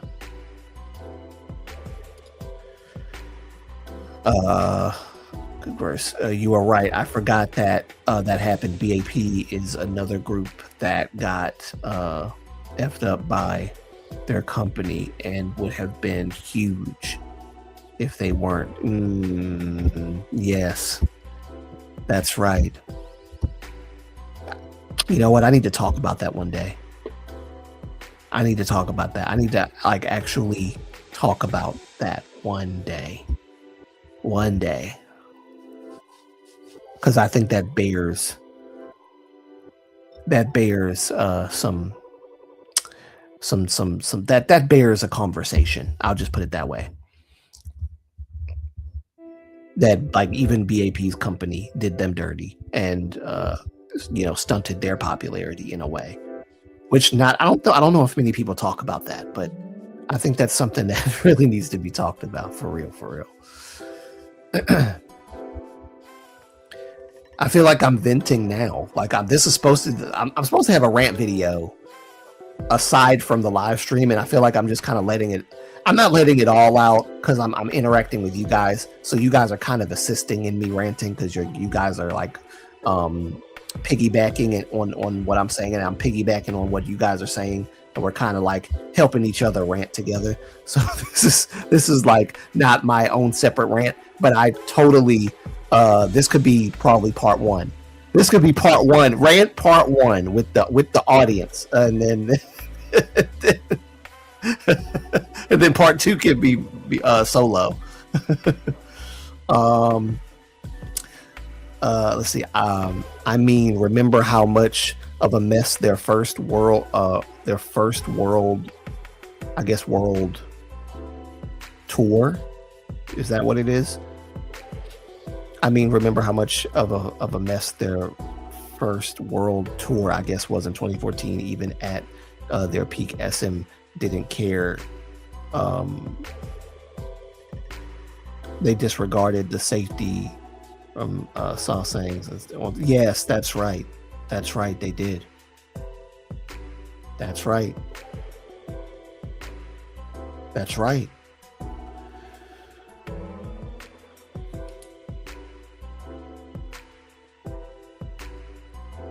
That is right. I used to be an XOL, and I remember back I remember back then that people said that EXO was a thing in China, but XOK wasn't as popular in Korea, which I don't know how people were saying that. XOK was huge in Korea. XOK wasn't Nugu, but they weren't a massive success like their seniors.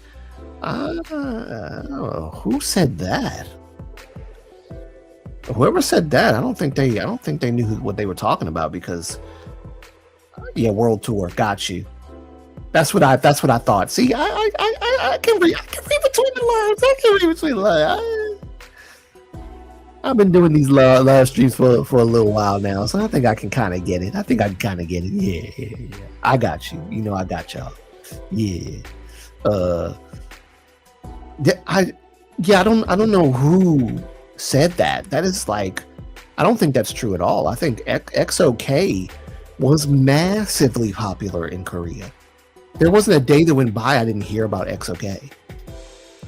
It was XOM I didn't hear much about because I focused on Korea so much. Even me, I focused on Korea and getting the Korean versions of the EXO mini albums, because they had mini albums come out that were XOM and XOK. XOM would sing the same songs XOK sung, just in Chinese.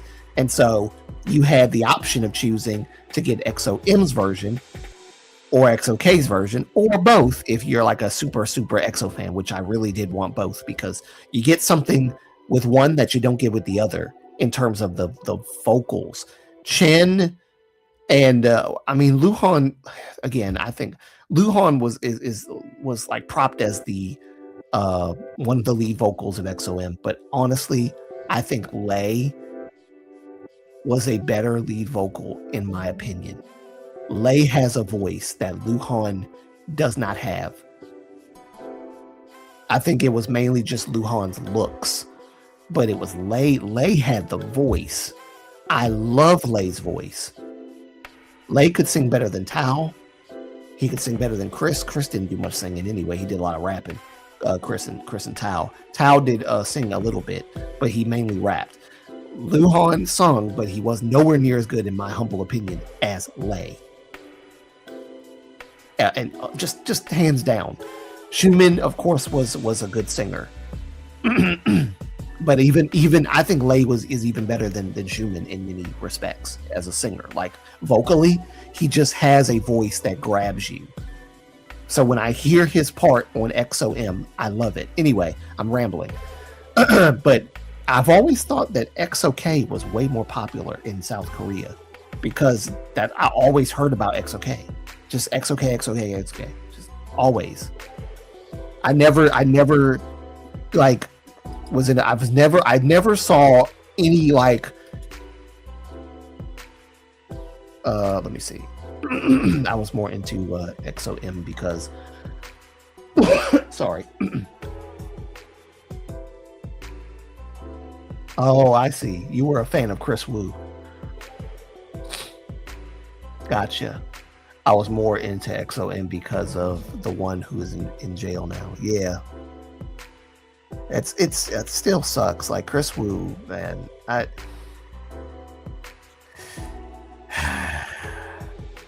Bruh. It sucks because, like, why anyway, let me stop. I'm not gonna ramble. I'm not gonna ramble about Chris Wu. I'm still hurt about the Chris Wu thing. Not that it's not his fault. It is his fault. Chris Wu, I know the reasons why he left SM, but I don't know if there's something more to that than what has been revealed as to why he abruptly left the group the way he did. Like, the group found out on the news. They didn't get any kind of warning that Chris was leaving. It's like he left overnight. Nobody knew. And so the suspiciousness of his leaving like that, coupled with, what has been found out as of late, about what he did in China and all that, I call him Chris Who. Chris Who. Chris Hu Yifan. Chris Who. I liked Chris too. I was actually a big fan of Chris, and then I was still a fan of Chris even after he left. But I felt like there was a desperate attempt to try to like paint the narrative in his favor, and something seemed a little off about that. And he was probably the most popular. Luhan, Chris, and then Tao in that order.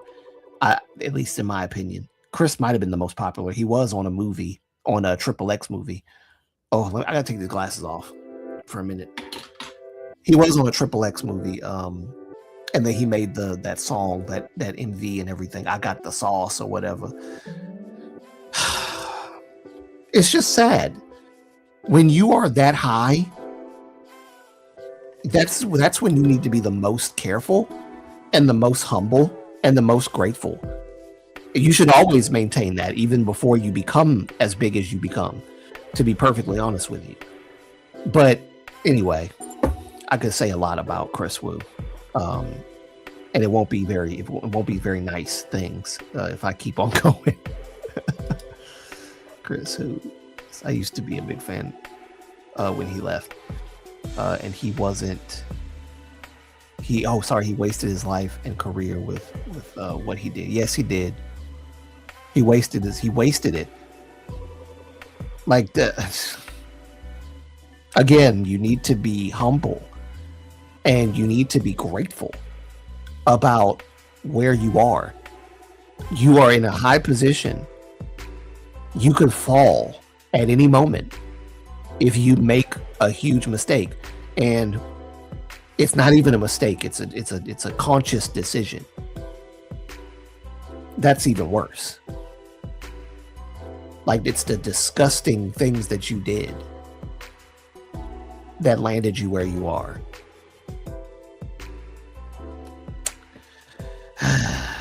Disappointing. It's just disappointing. Fame makes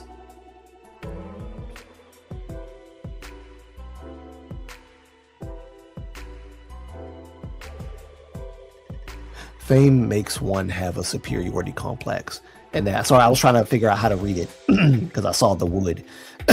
Fame makes one have a superiority complex, and that no matter what you do, you can do no wrong. Yeah. Until it's found out that you have done wrong. And then, you're pleading for Jackie Chan to come in and get you out of the situation. Which was kind of dumb. Chris Wu's parents, or his mother specifically, was like pleading for Jackie Chan to intervene for Tao. And I was just like, not for Tao, for Chris.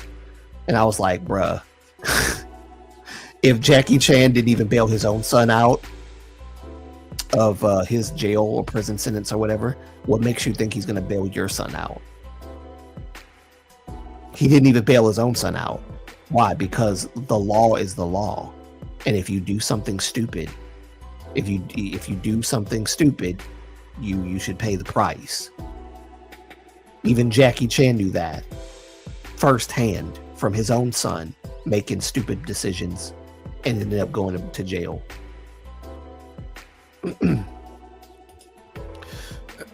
He was a huge star in China, even more than Luhan and Tao. Okay, that's what I thought. I wasn't entirely sure the hierarchical way in which one was higher over the other, but I always felt like Chris might have been the bigger star of all of them, because the guy was everywhere. I mean, everywhere, and he had such a cool and chill personality in front of the camera. And that's one of the biggest issues I have, is like, you don't know who these people really are. And they might have started off like with good intentions, and then they get into this position of power and stature where they feel like they could just trample people under their feet. Like, everybody's a doormat to me, especially when it comes to like really like sadistic predatory men. doing things to women and even minors. That kind of behavior, that mindset in a man can cause a man to become so prideful that he would resort to doing things fulfilling. And it's almost like there was always an internal desire, or maybe somebody roped you into it and you was like, wow, I can get away with all this, either way, whether it was an internal desire or like a fantasy made reality through fame and the power that you had as a I don't know, as a star, or that someone roped you into it who was already in it and got you hooked on it, and now you're like, wow, I didn't know you could do all this and get away with it, which is just like disgusting. Either way is disgusting. I think the fantasy one being made reality is even more disgusting because it was always in you, and that's why I question, like, I wonder, like, what was going through Tails' mind when he did what he did. I don't know. Maybe I was always built for psychiatry. I don't know. Maybe because I for those who don't know me, I am very overthinking. I overthink everything. I think so much. I want to know what is in your mind. I really do. I want to understand what goes on in the mind of a celebrity to either cause them to say, ooh, now I can get away with this, and this, or to be like roped into something by another person who's a celebrity who's been doing it for a long time. And then they're, I don't know. It's weird.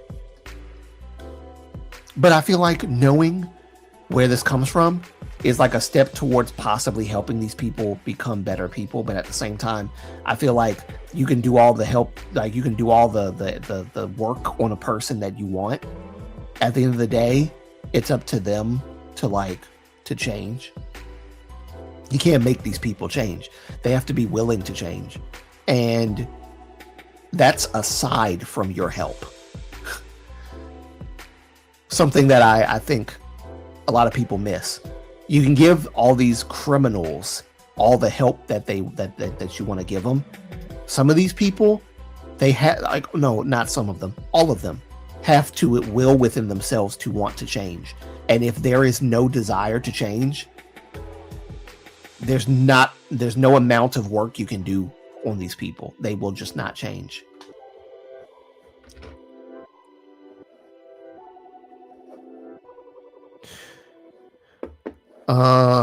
Let's see. I think I missed a few. Let me see. What's this? In 2019, he was still huge, like as a soloist. As a soloist, was so big. He was so big that everyone loved his solo work.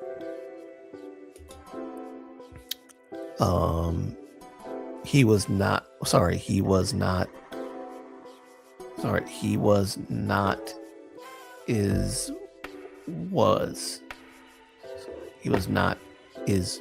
Perhaps I might be lost on that one. Sorry. I'm sorry. Chris Mom is a disgraced. Chris Mom is a disgrace. Women hold. No, sorry. I don't know why that made. Yes, she is a disgrace. That is a. You don't listen. If your son does a crime, he needs to do the time. Now, I don't agree with the death penalty. I don't think he should have been, put to unalived for that, unless he unalived someone. I think there should be a due penance there. Chemical castration, that would have been a really, really, really severe punishment. That would have been a really severe punishment. I don't know if I would say that would be a sufficient punishment, but I mean, it's better than unaliving the guy because he did what he did. I'm not saying that the crime should be minimized as a result of him not being put down. But I just don't think that putting him down would have been the right course of action. And I would have probably grieved for a little bit internally that he was put down because he's so young. And to have someone put down like that, I mean, I don't like it at all, but like, unless he unalives someone, that's the only like way that I would be like, yes, you should have done to you what you did to someone else. Chemical castration, I think, would probably have been a more sufficient punishment because you raped these underaged girls. So chemical castration would guarantee you would never have children again. Like, you would never have the opportunity to have kids. That's a huge punishment, and it's very drastic. But for what he did, yeah, I think that would probably be a fairer punishment than unaliving him. I don't, you know.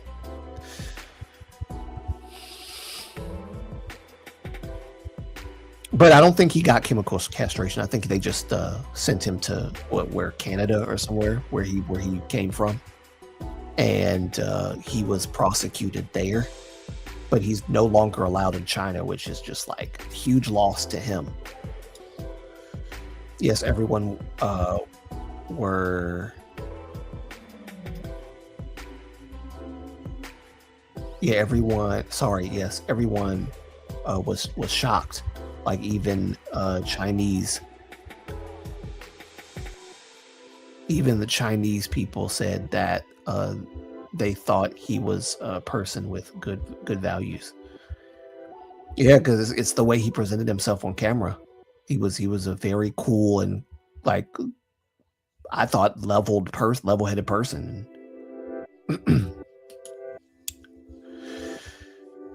He wanted to be a rock star and live a rock star lifestyle to the point he didn't care the harm he was doing to those women or the society he was in. Yeah. My take on this, my take is that he may met people with bad influence in the US, because back then he got a lot of connections there. Okay. Hey, that might be true. That might be true. It seems like a lot of these bad things happen from people getting in contact with folks in the US, because, you know, you got the Diddy's, you got the Epsteins, you got people like them roaming around in the United States. I still can't believe that Diddy is is out. I mean, I can, because of how the trial kind of went, but it was still, anyway, that's a whole nother topic. Let's see, how long has this live stream been going? Actually, let me just make sure that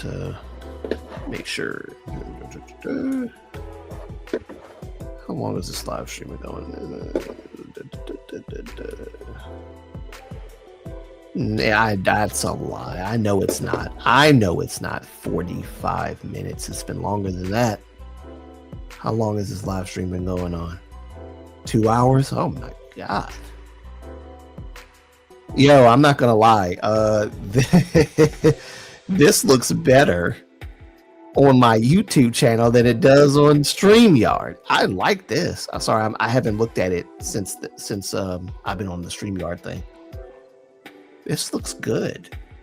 It looks good, guys. Wow. Anyway, I just wanted to see how long the live stream was going. But yeah, I'm gonna try to bring people up sometime and then have people to, you know, be a part of the conversation verbally as well, like vocally. I think that's going to be great. Oh, that's going to be so much fun. So much fun. No, he is in jail in China for the he's not in Canada. I thought he was in Canada. I thought they shipped him over and they banned him from ever coming to China. So he's in jail in China. Okay. For the 10 years after he will be expelled from China, I guess he will go to Canada. Okay. Okay. Yeah. Okay. I didn't know that he was in China. Yeah, I guess that makes sense. Yeah. That makes sense. That makes sense.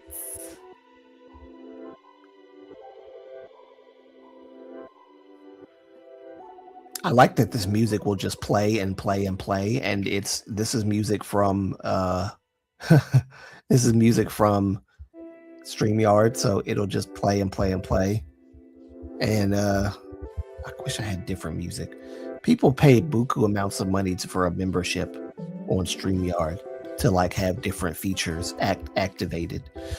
I don't know. I wish it was a lifetime payment that you just pay one time. But then where would be the fun in that, right? Where would be the fun in that? You couldn't make any more money on StreamYard if everybody just paid one time. Sad. Okay, well now I know. So he's in jail. By the way, we'll get in. Oh no, we're not. Are we going to talk about Trump again? I'm confused. We can talk about Trump again. Trump again.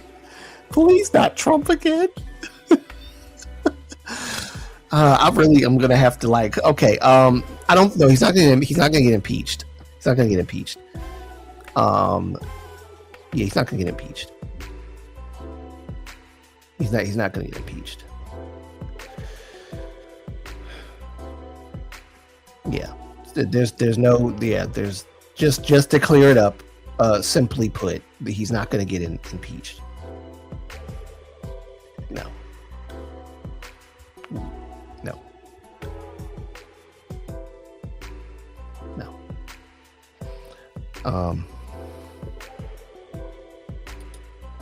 I don't know what's going on. One is because the files and emails are restricted in the Middle East, so I'm scared of pirating them. I don't know what's going on. One is because of files. Yeah, he's not getting impeached or anything. Let's see. Also, back then, I felt that the Chinese government wanted to set him as an example for other idols. Yes. Yes, Chris Wu. Yes, the Chinese. Yes, that's why they did that.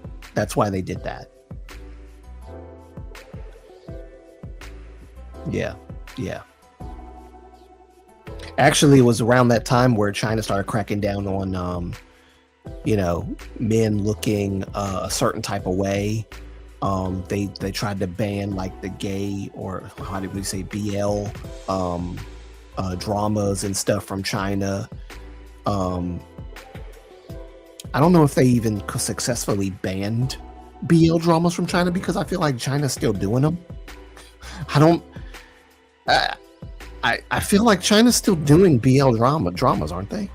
Anyway, that's what I thought. But they tried to ban BL dramas from China. Or like crack down on them in some way. Men, needed to look more masculine, things like that. It's like when it comes to idols. After the Chris Wu thing, that's when China started cracking down on that, saying that men need to look more. It was during that time they banned the and blocked. Yes, yeah, they blocked K-pop, so Korean groups could not come to China. They were banned. Yeah, that was oof. That was rough. That was rough. So K-pop companies could not make their money, their Chinese money, in China for a good while because of that. Because of that ban. That ban lasted for a long time.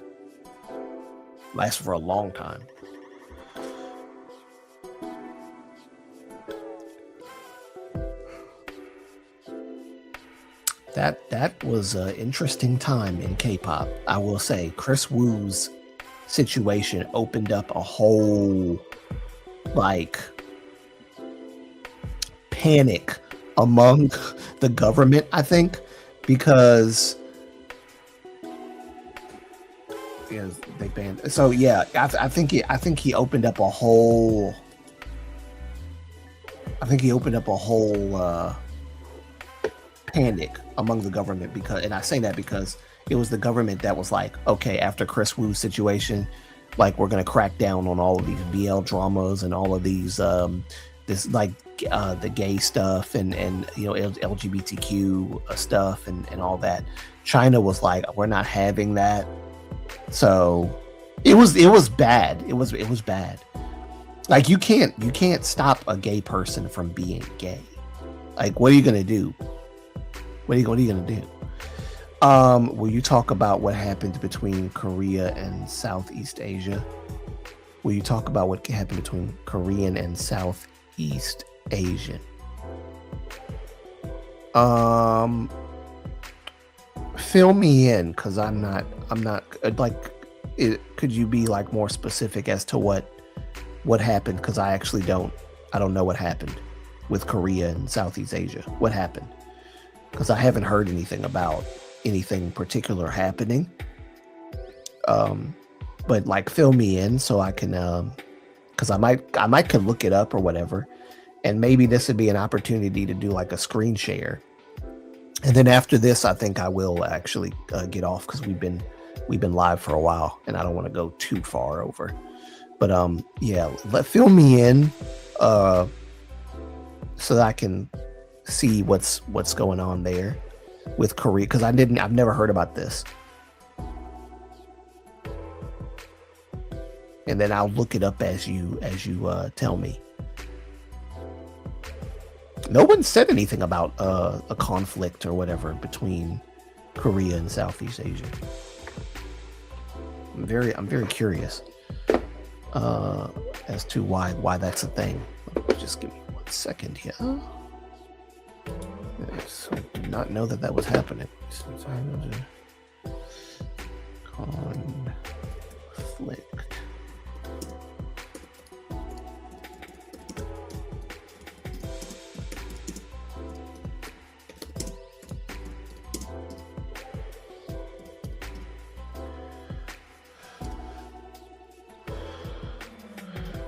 Uh, 2026 online conflict between South Korea and Knets and Southeast Asian netizens known as Sablings. I don't even know if I'm saying that right. Movement arose from January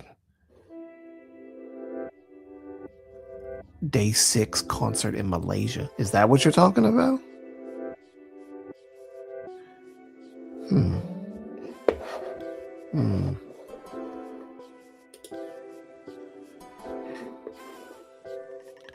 It kind of like a Korea Me Too movement, sorry.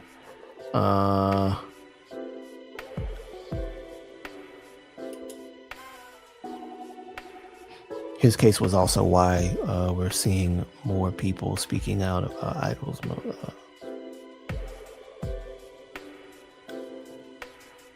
People wanting idols' careers to end.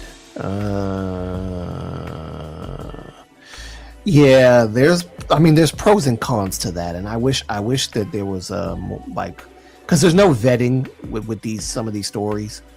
And then, like, sometimes they go all the way back to, like, elementary school or middle school when they were bullies. And I'm like, if they're the same person as, like, they've always been, then, you know, I don't know. I just feel like, why did you... I always had a bit of a iffy feeling with these sorts of situations. Like, why can't you contact their agency and tell them, like, about this? Why do people have to publicize this stuff for everyone to see? Because you want them to you want it to be like the ultimate vindication or comeback moment for you as an individual.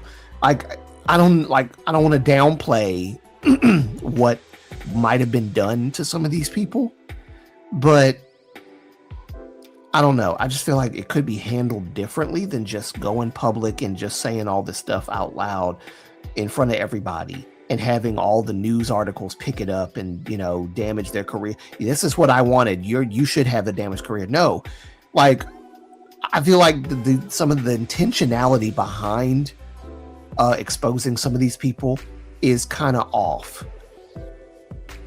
It's kind of off. Unless they've hurt other people, exposing their behavior is not like, I don't think that's a good idea. And I'm probably not explaining this well. I'm sorry. Excuse me. I should have my water with me.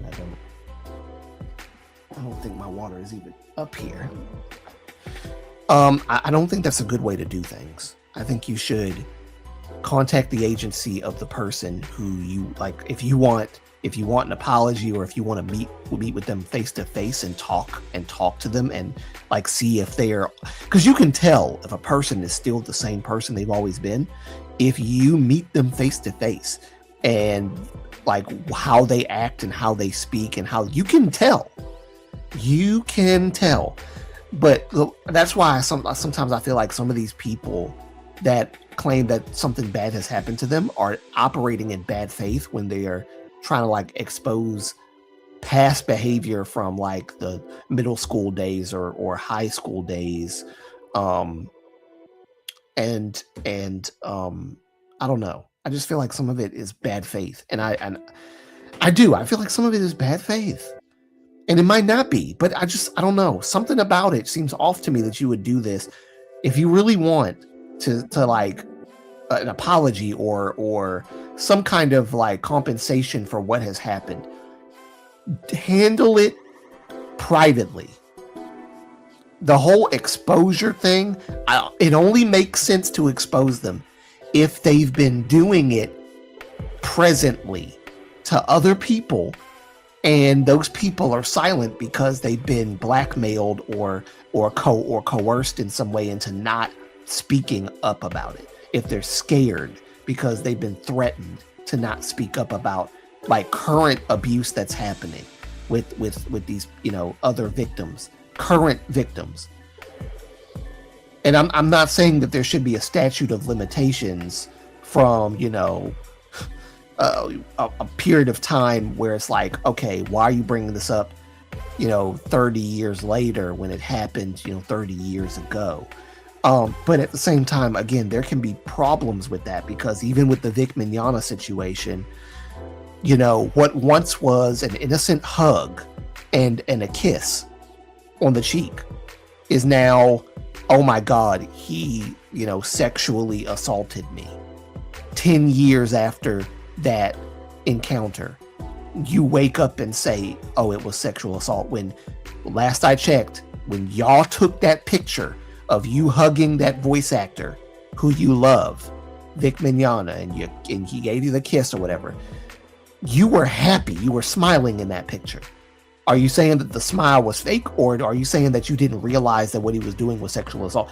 How do you not realize it at that moment? Because you could have said, if you were uncomfortable, you could have just said, no, I don't really want a kiss or a hug, I'll just shake your hand or whatever. And I'm sure you would have been fine with that. But 10 years later, you're saying that something that is not actually assault is assault. So there's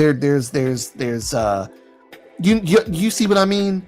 There's issues like that. And so I think vetting needs to be done, or I can tell your true intentions by the way in which you go about handling, addressing the wrong that was done to you by an idol. If you're handling it privately, and then the idol comes out and apologizes, and then all of this stuff comes to light because of whatever. But I think it should just be done privately anyway. I don't necessarily even need to know that it happened. If there's a statement that's put out saying that we've, the idol has met with all of the victims, and he apologized in front of them, and he met with them to see how he could make it right, or she could make it right, whatever. That's one thing. Privately, I don't need to see the exposure of past behaviors of people that have possibly changed now. You know what I mean? And I was bullied too as a kid, and maybe I'm just built different. If the person who bullied me as a kid became a basketball star or something, or a football star, a football legend, would I go out of my way to expose this person, and this person did this to me and threw me in a trash can or did all this stuff and beat me up when I was young or whatever? What is the reason why you're doing this? Like, why am I doing this to this person when I'm nothing more than an afterthought in this man's mind at this point? I don't know. I always have a problem with that for some reason. At least the beef. Sorry. Oh yeah, at least the beef. It's kind of like a Korea Me Too. Oh yeah. Oh, I just read that. Korean Me Too movie. It began with that. I was bullied. I was bullied as a kid, and I don't care what my bully is doing now. Yeah, because I know she's a different person now. Plus, kids are hella mean. Yeah, that's true. That's true. That's true. Yeah, I mean, I personally, I wouldn't care. Now, if I was graped, that's a different story. Like, I don't think I would still try to cancel this person's career. I would just reach out to the agency, and if the agency doesn't do anything, then maybe I would probably go a little more public with it. Not to destroy this person's career, even though that's what's going to happen. But I honestly, no, I'm gonna be honest. No, I would not go public at all. I wouldn't go public at all. Let me say this. I would not go public at all. What I would do is, I would make sure I have sufficient evidence, because there's not all they have to go on is your word against, the person who you're accusing. If you don't have any concrete evidence of any of this stuff, it's like whatever. If you have reached out to other victims besides yourself, and they have evidence of, this person, this celebrity doing this, then you might have more of a case to build. But again, this should be done in private, and of course you can subpoena, people to what's the term? Yeah, I think it's subpoena or something like that. You can serve them in court, right? Stuff like that. But I don't think it should all be done publicly like that, because you're deliberately calling for the smearing of this guy's or this girl's career. That would not be my intent. My intent would be, I want justice. Of course, this is probably going to get out anyway, but the way in which I go about doing it, I'm going to reach out to you personally to see if we can personally handle this. No amount of money is going to pay for or cover the traumatic experience of being graped by a celebrity. No amount of money can heal that. No amount of compensation financially can heal that. But if justice is done in some way, right? If this person goes to, because statute of limitations may vary. People can still go to jail for something that they did a long time ago. Look at Bill Cosby. He went to jail for something he did years ago. I mean, the sentence was kind of lightened anyway because he's old and he's legally blind. But, I don't know. People mocked me when I was a child. and teen, but I don't care, honestly. I mean, yes, children can be cruel, but I don't even remember their faces. Yeah. And I don't remember the faces of the people, the kids who bullied me when I was in school. I don't remember the faces of the kids who beat me up. I don't. I don't know where they are, and they're probably just as messed up as their parents most likely were, because I believe that those kids were probably parents of drug dealers, and that happened here in Baltimore. So and there were drug dealers in our neighborhood and around our neighborhood. There were drug dealers, gang members, and so forth around our neighborhood. So I'm sure that those kids were probably kids of some of those people, and they probably ended up in the same predicament that their parents were, or worse. So they're reaping their reward for what they did, in my opinion. And I'm also a believer that I don't call it karma, but I do believe that whatever you sow, you're gonna reap it.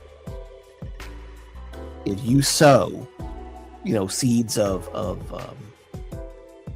accosting people, hurting people, lying on people, deceiving people, manipulating people emotionally, relationally, in any kind of way, cheating people out of money or whatever the case, if you sow seeds like that, you're going to reap it. It's going to come back to you. It's going to come back to you. It's going to come back to you. It will. That's the law of the seed. Whatever you sow, you're going to reap, period. So even if I don't expose you, someone else will. Someone else will. I think the intentionality behind the exposure is what I have a problem with. If you're exposing them so that you can make sure that other victims don't become victims, other potential victims don't become victims, right? That's one thing. But if you're exposing them just for I'm gonna get you back. I'm gonna get you back for what you did because I can't sleep at night. I gotta do all this stuff. I can't sleep because you on my mind for what you did. And now that you're finally in the limelight is the perfect opportunity when you could have actually done something about it before they became celebrities, but you intentionally waited until they became stars so that you could literally destroy them like that. And I don't like that idea personally. Get them while it's relevant, like more relevant to the time period in which it happened. Don't get them 20 years later when they become this big, huge celebrity, just so that you can like revel in the enjoyment of watching their career fall. I don't like that kind of thing personally, and maybe it's because I'm a Christian. I was raised that way.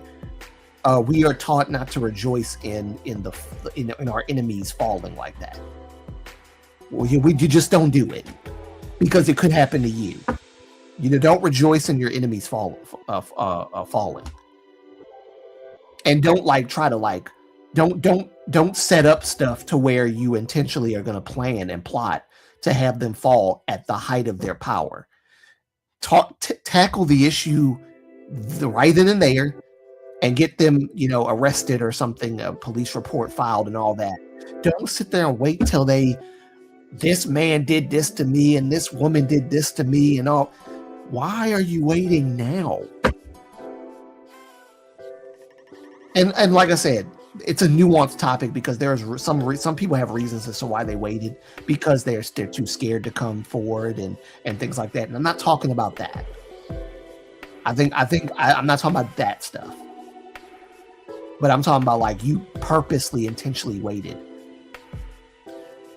for a specific moment in time so that they could have the biggest fall of their lives. That's one thing I'm not really a huge fan of. Yunjin Life. Hello guys. What's up, Yunjin? What up? What up? Karma. Yeah. Also for a kid or teenager to think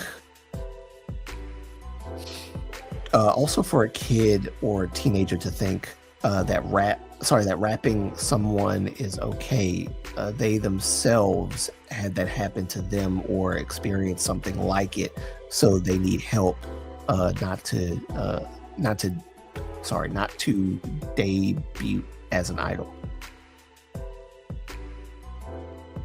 Also for a kid, or sorry, I gotta read that again. Also for all good. What are you guys talking about? We have been talking about various different things.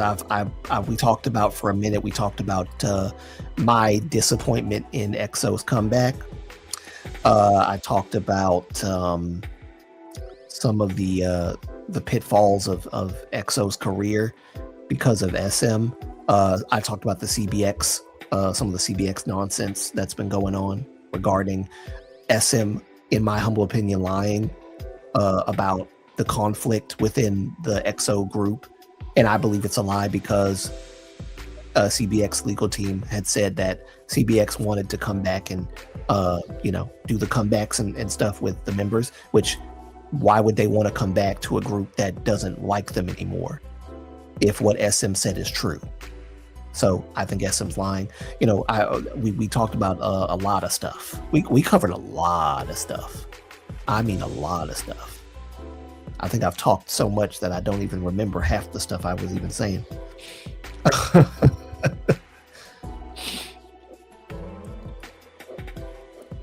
I'm surprised I'm still live. Golly. Oh, here it is. I'm sitting here trying to pull up the YouTube thing to see the time, and it's right here in front of me. How dumb. How dumb am I?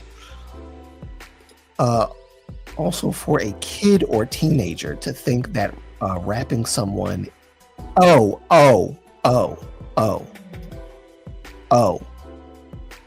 I got you.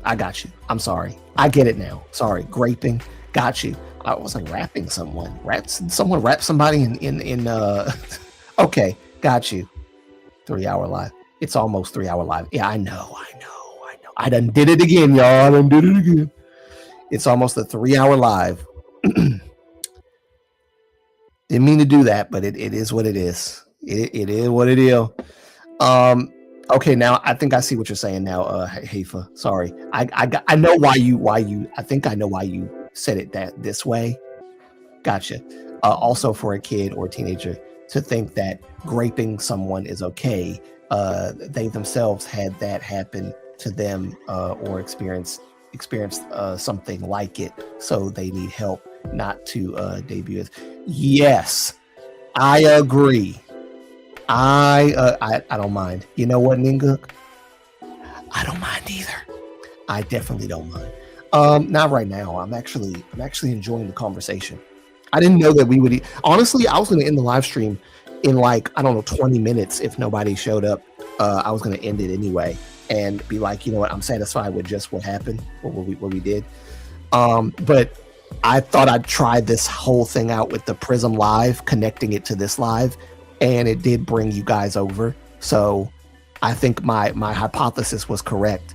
So good on me for trying it, just to see if I could get any interaction. So yeah, I agree, Haifa. I agree. They should not debut as an idol. They need help.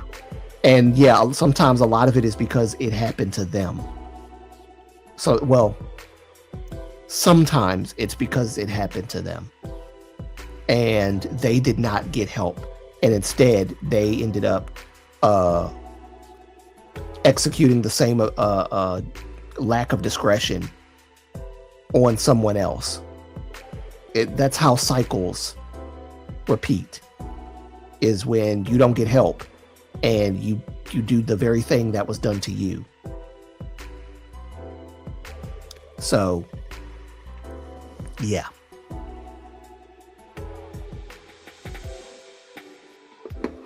Very true. It's almost 3 hours. Yes. But yeah, that's basically what we've been talking about. It's basically it.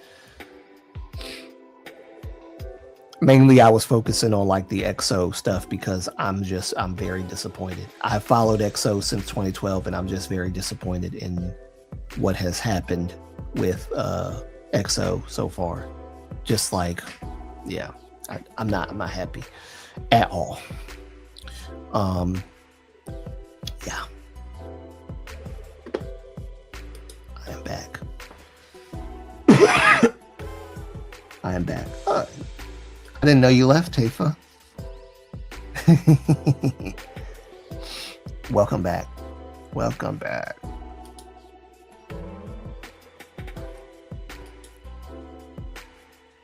And put you. Oh, okay. I didn't check their comeback.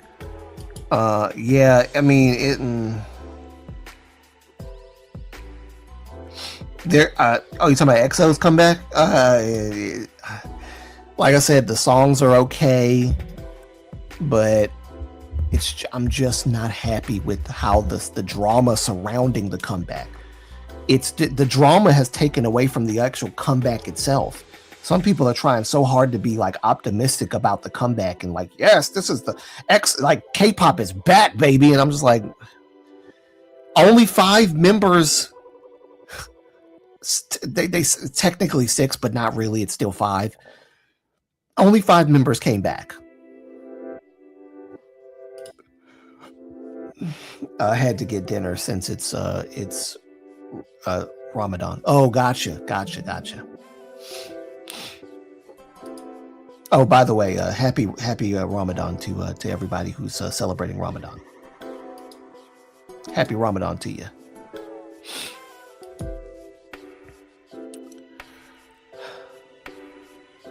Yeah, it's something. But rest assured, ladies and gentlemen, these live streams are going to get a lot more interesting because, like I said, I'm going to do videos where I'm going to record, and then, like, during the live stream, I'm going to record, and I probably won't reply too much to any of the comments during the recording part, but then after the recording part, I'll reply to you guys and we'll talk about what the video was about and everything, just so that the video cannot be a like super long video. I'm going to do real-time content right before your eyes. I'm going to have everything set up, and I'm going to have a script right here, so I won't see your comments for a minute. I'm going to have a script replacing that, and I'm going to be talking and doing the script and everything. It's going to be very, very strange. This is going to be like new territory for me, but I am so excited for it. Y'all have no idea. This is this game changer, man. This is a game changer. Huh.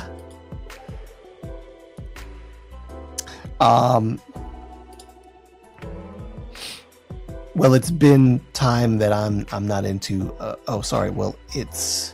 It's been time that I'm not into EXO, but with only 5, I'm even less interested. CBX voices have left such a big spot in this comeback. I know it doesn't feel right. It just doesn't feel right that they're not there. Chen, Baekhyun, Xiumin, why do I not hear them? Again, SM Entertainment, what the actual hell are y'all doing? I'm sorry. I gotta be on. I don't like it. What the hell are y'all doing? I gotta ask, because this is stupid. 3 competent singers. EXO's signature sound is not just music, it's vocals. And I said this before on a video.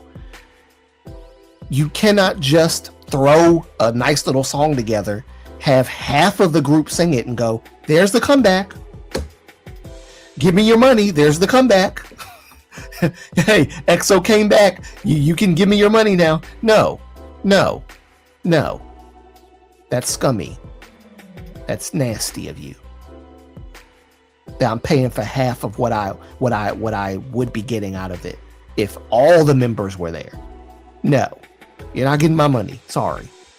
That's piss poor. All because you want to flex your little proverbial muscles on CBX and say, hey, this is what happens. That's how I know that SM's lying about the conflict with the members. Y'all did this on purpose.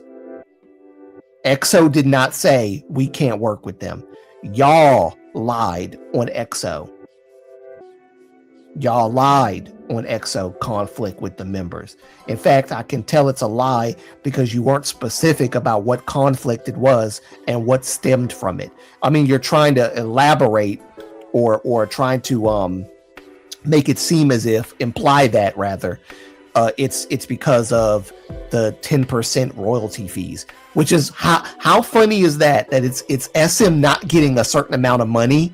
That's the reason why EXO the group is having problems, because SM's not getting the amount of money that they want from CBX.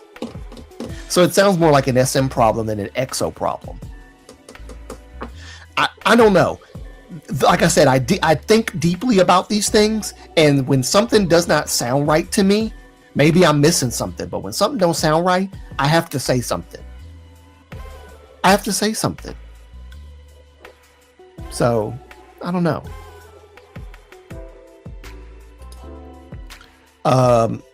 Dio is my favorite vocalist, but their presence, yes. I have to agree with you, Haifa, because I love Dio. Oh, Dio was who got me into EXO in the first place. When I heard What Is Love, it was Dio. Because I never heard no Korean sing with that kind of soul. I never heard no Korean do what that man did right there. I mean, that's not entirely true. My boy from Super Junior, you know, he was doing that stuff. And Yu Youngjin, who is, you know, pretty much the mentor of Dio in many ways.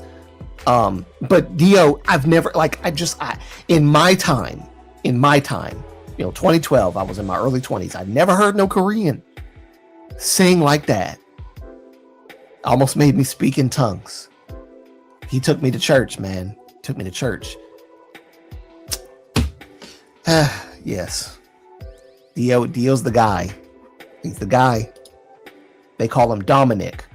Thank you, Moonlight. I'm very happy Ramadan is at springtime this year. It makes it so much easier. Yeah, you know, if you're having Ramadan in winter, God help y'all, because winter is no good time to have any holiday except for Christmas. Because at least in Christmas time, everybody's at home. You already got all your stuff, right? Let's see. Yes, I agree. Ramadan. I agree. Ramadan passed really fast this year. Oh, I'm reading. I don't know why I'm reading it there. Passed really fast this year. It's been really 4 days, but the fact that we eat at 6 a.m. and that sorry, oh God have mercy, hot weather. Okay, whew. Oh, that there's not hot weather. It makes it easy. Oh, sorry. I get it. Winter is on, well, not, this isn't really winter time, I guess. Springtime is it's better. Or winter, yeah, springtime. Springtime is a better time because it's not hot. Gotcha. Sorry. That's me being slow for those. Yeah. That my fault. You know what? With all this talking, there's no way I'm going to actually be able to do a competent happy birthday once again. I got to fix the problem, but I got to correct it. But my voice sounds like trash, at least at this point. I've been talking with no water for a long time, and I think I left my water downstairs. Yeah. 6 p.m. Gotcha. In 2014, they did, see, there I go doing it again. I'm reading the wrong part. In 2014, they did the same thing. They did the same, they did the same. Okay, it's not my eyesight. You put same twice. I thought my eyes was doing something for a minute. In 2014, they did the same thing to SNSD. The members were so angry at Jessica, according to SM, but they looked like the more upset. Sorry, they looked the more upset that they had to get used to promoting without. So SM lied about them too. I enjoyed your happy birthday. Oh, you're being very nice to me, Ninguk. You're being very nice to me. I'm the one beating myself up, being the vocal perfectionist, even though I know my voice is not that good right now. But yeah.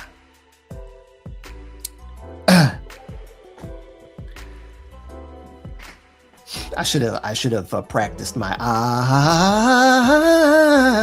like I should have practiced all of my little riffs and everything.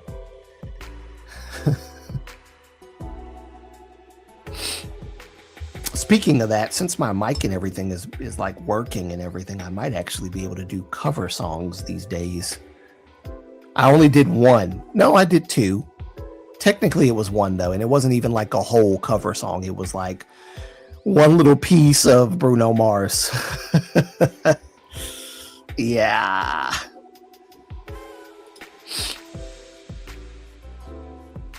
Happy late birthday, BTS. Yes. And J-Hope also had a birthday recently. Yes, Ramadan is so much worse in summer, especially in hot climate. You know what? And I actually get that now.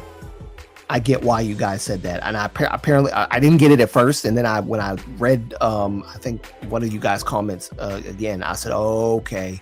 Yeah, Ninga, when I read your comment, I said, oh, okay.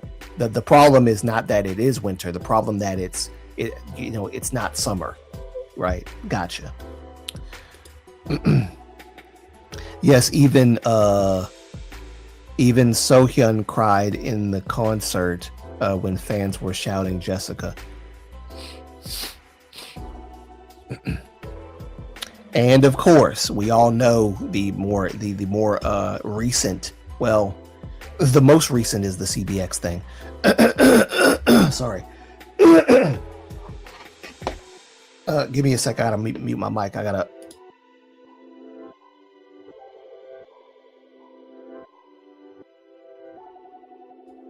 There we go. Woof. My throat is like screaming. Water! Water! Please! Yeah, the most recent one is the Sunghan thing. And y'all know I'm pissed about yeah, he's in another group and it's like a trio group. But it's just like, what? Why? Why is he? Why? This should never have happened, but whatever. Just like, Rise looking down and not wanting to look at the netizens, or should I say not wanting to look at the Korean fans when they were, at the airport, and like they had their heads down, didn't want to see nobody because they were pissed off about Sunghan not being back, but being kicked out. And it was like literally no sooner was he announced to come back to the group was he kicked out because of how the powerful voices of the Korean fans, caused SM to shriek in horror and in fear. Yes, J-Hope had the same birthday as me. Oh, wow.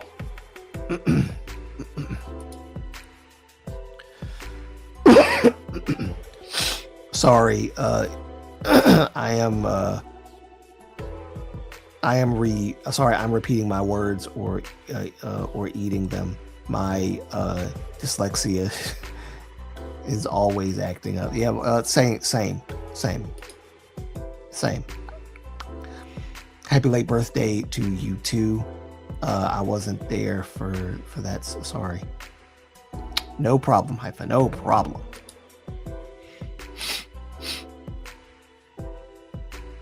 SM does it to all their groups. It is like they can't help it. I feel like it's because they're just trying to flex. Honestly, one of the groups that was done the most dirty that isn't talked about much is FX.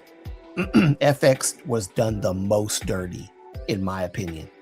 They were done so dirty. They only had like what, 2 or 3 albums in their entire career, and then they were just couched for the entirety of their contract. It was disgusting. FX had one of the most highest potentials of being one of the best girl groups in all of K-pop. FX, and y'all know, Amber was my crush. I loved Amber. Still love Amber. That girl, that was my girl. That was my girl, you know? And then they just, I don't know, they just fell off because SM didn't want to have them do any more albums. Sorry. Oh gosh, my coughing is getting worse. TVXQs, Suju, SNSD, EXO, FX, Poor Sully, yes. Poor Sully. You know, I'm about to rant again. I'm about to rant again. I'm very annoyed. I don't think I ever read to you guys. One day I'm gonna read to you guys some of these comments that I've gotten from people. I have a whole conversation screen recorded or screenshotted, should I say, of someone telling me that Sully was never cut out to be an artist in the first place. And then I think this is the same person that told me that the way that I wrote Jonghyun into what I said was very in poor taste or something like that. It was something I said on a video and they didn't like how I wrote Jonghyun in. And I tried to give clarity as to why I said it, but they just, I don't know. I think I banned that person. I might have banned them. I probably didn't because they're I might have actually did ban them because I don't think you can find that conversation on my underneath my comment section of that video anymore. I think I did ban her or block her or something because the conversation was going into her like this I'm telling you, it was a girl as sure as the world was a woman. Anyway, yeah, I banned her. I had to. Anyway, poor Sully, RV, NCT with Lucas, yes. Rise with Sunghan, yep. And now Heart to Heart, yep, that's right. Basically, Ramadan in summer isn't easy. The hot weather, we can't drink water. You can't drink water. And we eat really late, like 10 p.m. since we eat at sundown. While winter, it's cold. Even though it's cold, it's okay, and we eat at like 5 or 4 p.m. Okay, so that's the benefit of it being in wintertime. It makes more sense now. Yes, FX are the worst case. Really. It's sad to see what they did to FX. Sad. And so I'm not like some of their music from like the Four Walls era, like the B-sides weren't that, like, in my opinion, they weren't that great. I don't know. Something about the B-sides were not that great to me. It's almost like they did not put any effort into some of these songs. Four Walls itself was like amazing. Four Walls was amazing, but all the other songs, I don't know. I couldn't get with it. And I don't know why they did that to them. And then, anyway, that's a whole nother topic. SM seemingly forgot they exist. I seemingly forgot. Shaima. Hello, Shaima.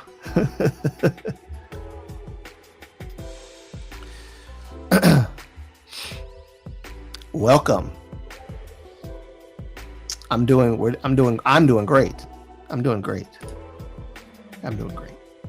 Everyone's doing great.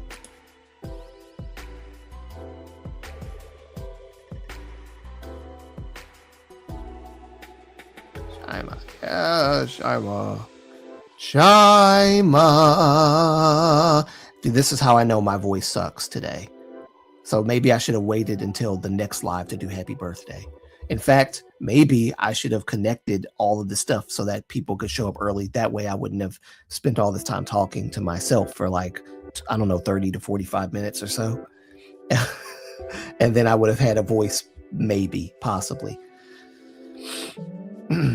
My voice is like dying right now. There's the star, shining star, Shima. Up, I hear my dog. I hear Pachi. I hear the Pachi crying, crying, crying. I think that means my dad must be back. Must be back home.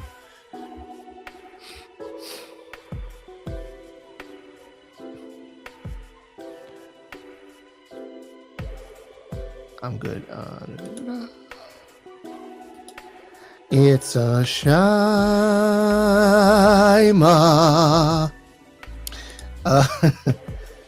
Also, caffeine withdrawals are so much worse in summer because the heat makes the brain. Oh God. Yeah, that's not cool. That's not cool. And actually, I had a teacher. My special education. It's funny. I used to be so conscious about not telling people that I was in special ed.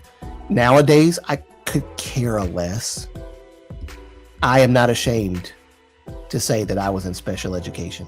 Anyway, my special education teacher, Coach Payne, in Houston County High School. Shout out to Houston County High School. I don't even know if it's still a school anymore. He had I don't know if it was withdrawals, but I think it was just caffeine addiction. And it was hot. Like I said, I lived for 15 plus years, me and my family. We lived in Alabama, one of the hottest places on earth. Not just because it's hot, but because it's humid. There's no seasons in Alabama. No seasons, at least not in Ozark. No seasons. It's just summer and it's chilly. And then it's summer and then chilly. The humidity there is so thick, you could cut it with a knife. I hated it. You could barely breathe. We lived there for 15 plus years, so our bodies kind of got terraformed and used to it. But when my grandfather passed away, we went back to Ozark for the funeral, and it had been quite a number of years since we've been there, since we've been in Ozark. So when we finally went back to Ozark, the humidity was so unbearable. I don't even know how for 15 plus years we were actually like living in that. It was darn right, like it was hell. It was hell. It was like a piece of hell, a chunk of hell was placed underneath Ozark, Alabama. And God was just like, here it is. If you don't want to go to hell, live in Ozark for like 15 years or so. And you'll realize very soon, like, you don't want to go to hell. This is hey, there it is. A constant reminder of where you don't want to go. It's like God took a chunk of hell and put it underneath Ozark and was like, here you go. I hated it. The humidity was unbearable. So I had a coach, Coach Payne. I don't even know what he was a coach of, but he was my special education teacher, and he was caffeine addicted. He would shake violently because he had caffeine issues, and his pores smelled like coffee. His clothes smelled like coffee. Everything smelled like coffee. It was just ridiculously. It was just I don't know what was going on with him, but it was just coffee, coffee, coffee. So God forbid if that man ever had withdrawals because he had to abstain from coffee in that kind of weather, in that kind of humidity. God help him. I don't think he'd make it. I don't think he'd make it, y'all.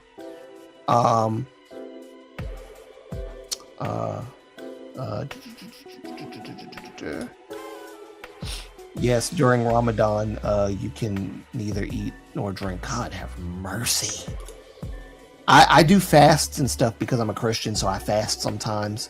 I'll abstain from eating or drinking, and I'll pray. But like, I don't know. Ramadan is very strict. Like, you can't eat or drink. Like, it's requirement. Oof. And then in the summertime, that's rough. Wow. That's commitment. I'll tell you that. That's that's commitment right there. You talking about commitment? Ramadan? That's commitment right there. Woo, Jesus. That's commitment, man. I will say that. That is commitment. You can't curse. I wrote curse by mistake. Oh God. Oh no. That's crazy. Wow. Can't even curse. I told you, like I said, that's that commitment right there, man. That commitment. That is commitment. We can't apply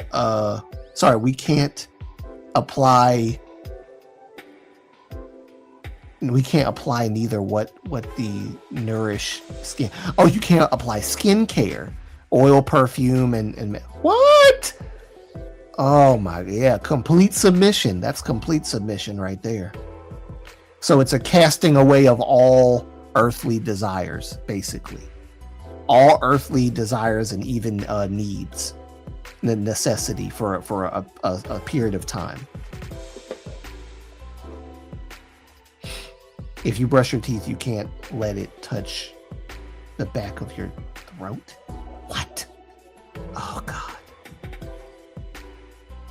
Only time I'm told not to do that is when I'm about to have something like surgical done, and they say, yeah, you're about to have this procedure done tomorrow. Make sure you don't eat or drink anything for like 5 hours. And if you brush your teeth, make sure that your toothpaste doesn't go to the back of your throat. All that good stuff. That's crazy. If you are used, it's okay. And it really, and really important to us is one of the 5 pillar of Islam.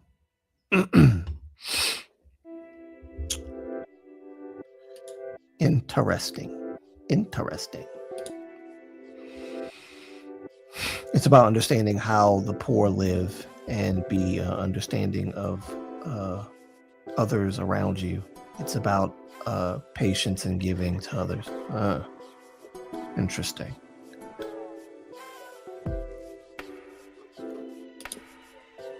It's to feel the suffering of those who are poor, basically. Yeah, that makes sense. that's oof, yeah.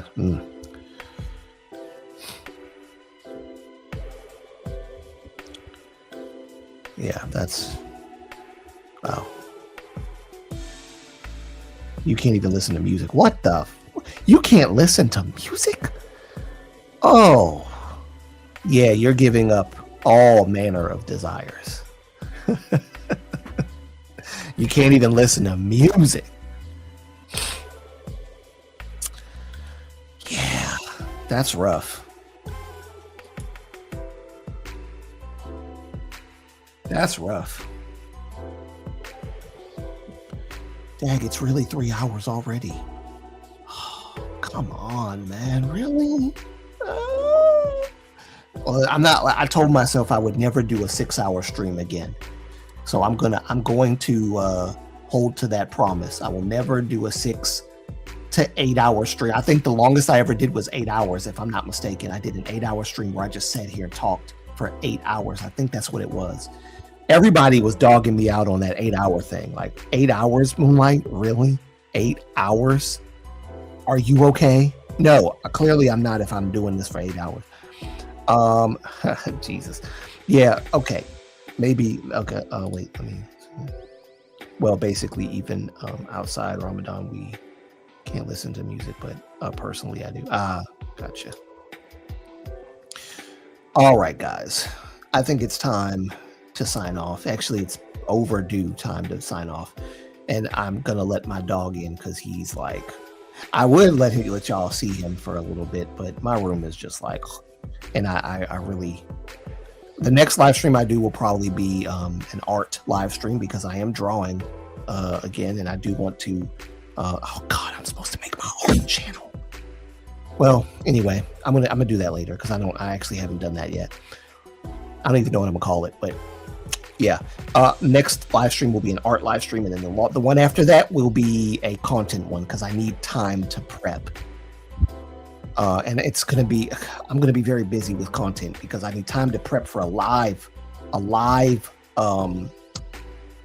like real time content, and I need to prep for analysis videos. So that's 2 separate preps, 2 separate scripts, 2 separate everything, 2 separate gathering of information, and it's even got to be done in a different way. So yeah, a lot's got to be done. I'm going to try to do a live stream, the next one that I do, not the art one, but the one after this. I'm going to try to do one a little bit sooner than this, maybe at around 11, like 11:20, 11:30, something like that. We'll see. Have a nice day. I will explain you on Instagram the thing between Korean and oh yes, please do. I would love to see that. I really want to know what's going on with that because we haven't really gotten into it today. Thank you guys so much for coming. Thank you. Thank you, Ninguk, for being here. Gookverse. I know I'm trying to call you Gookverse now, but Ninguk, I know you as Ninguk, so it's hard. It's hard. But thank you, Ninguk, for coming. Thank you for being my number 1 mod for the day. I appreciate it, as always. You have an easy job because nobody comes in to stir up trouble. So it's like no one comes in except for the few people, and I enjoy it. I enjoy this. This is fun. Haifa, thank you for coming. Thank you. You know. I love when you come. I love when all y'all come. Shima, thank you for coming. I appreciate it. And where was the other one? June or Jun? Let me see if I can find them. They were probably way up here.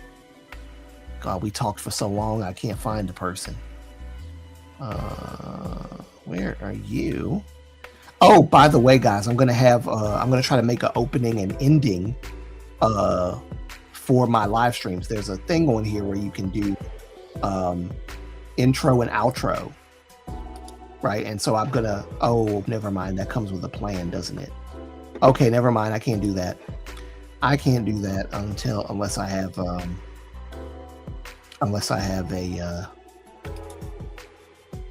okay. Subscribe, really? That's a thing? Live with StreamYard. Can I guess that's something I have to look at later. Yeah, something I gotta look at later. Interesting. Anyway, yeah, let me get off of here. Thank you guys for coming. By the way, Antonio, I think I said, go back down. Oh wait, there we go.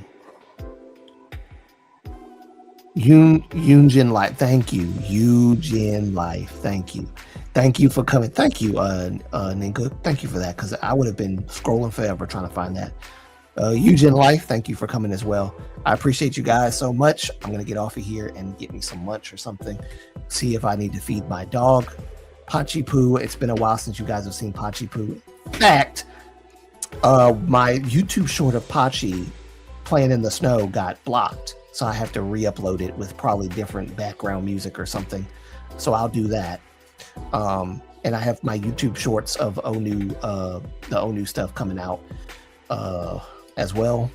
But yeah, love you guys. I'm gonna work on some more content throughout the week, some scriptings and things of that nature. So it might take me a minute, but I'll promise I'll have my content. And for those of you who are still with me, thank y'all. I appreciate you all. Really, I do. I really do.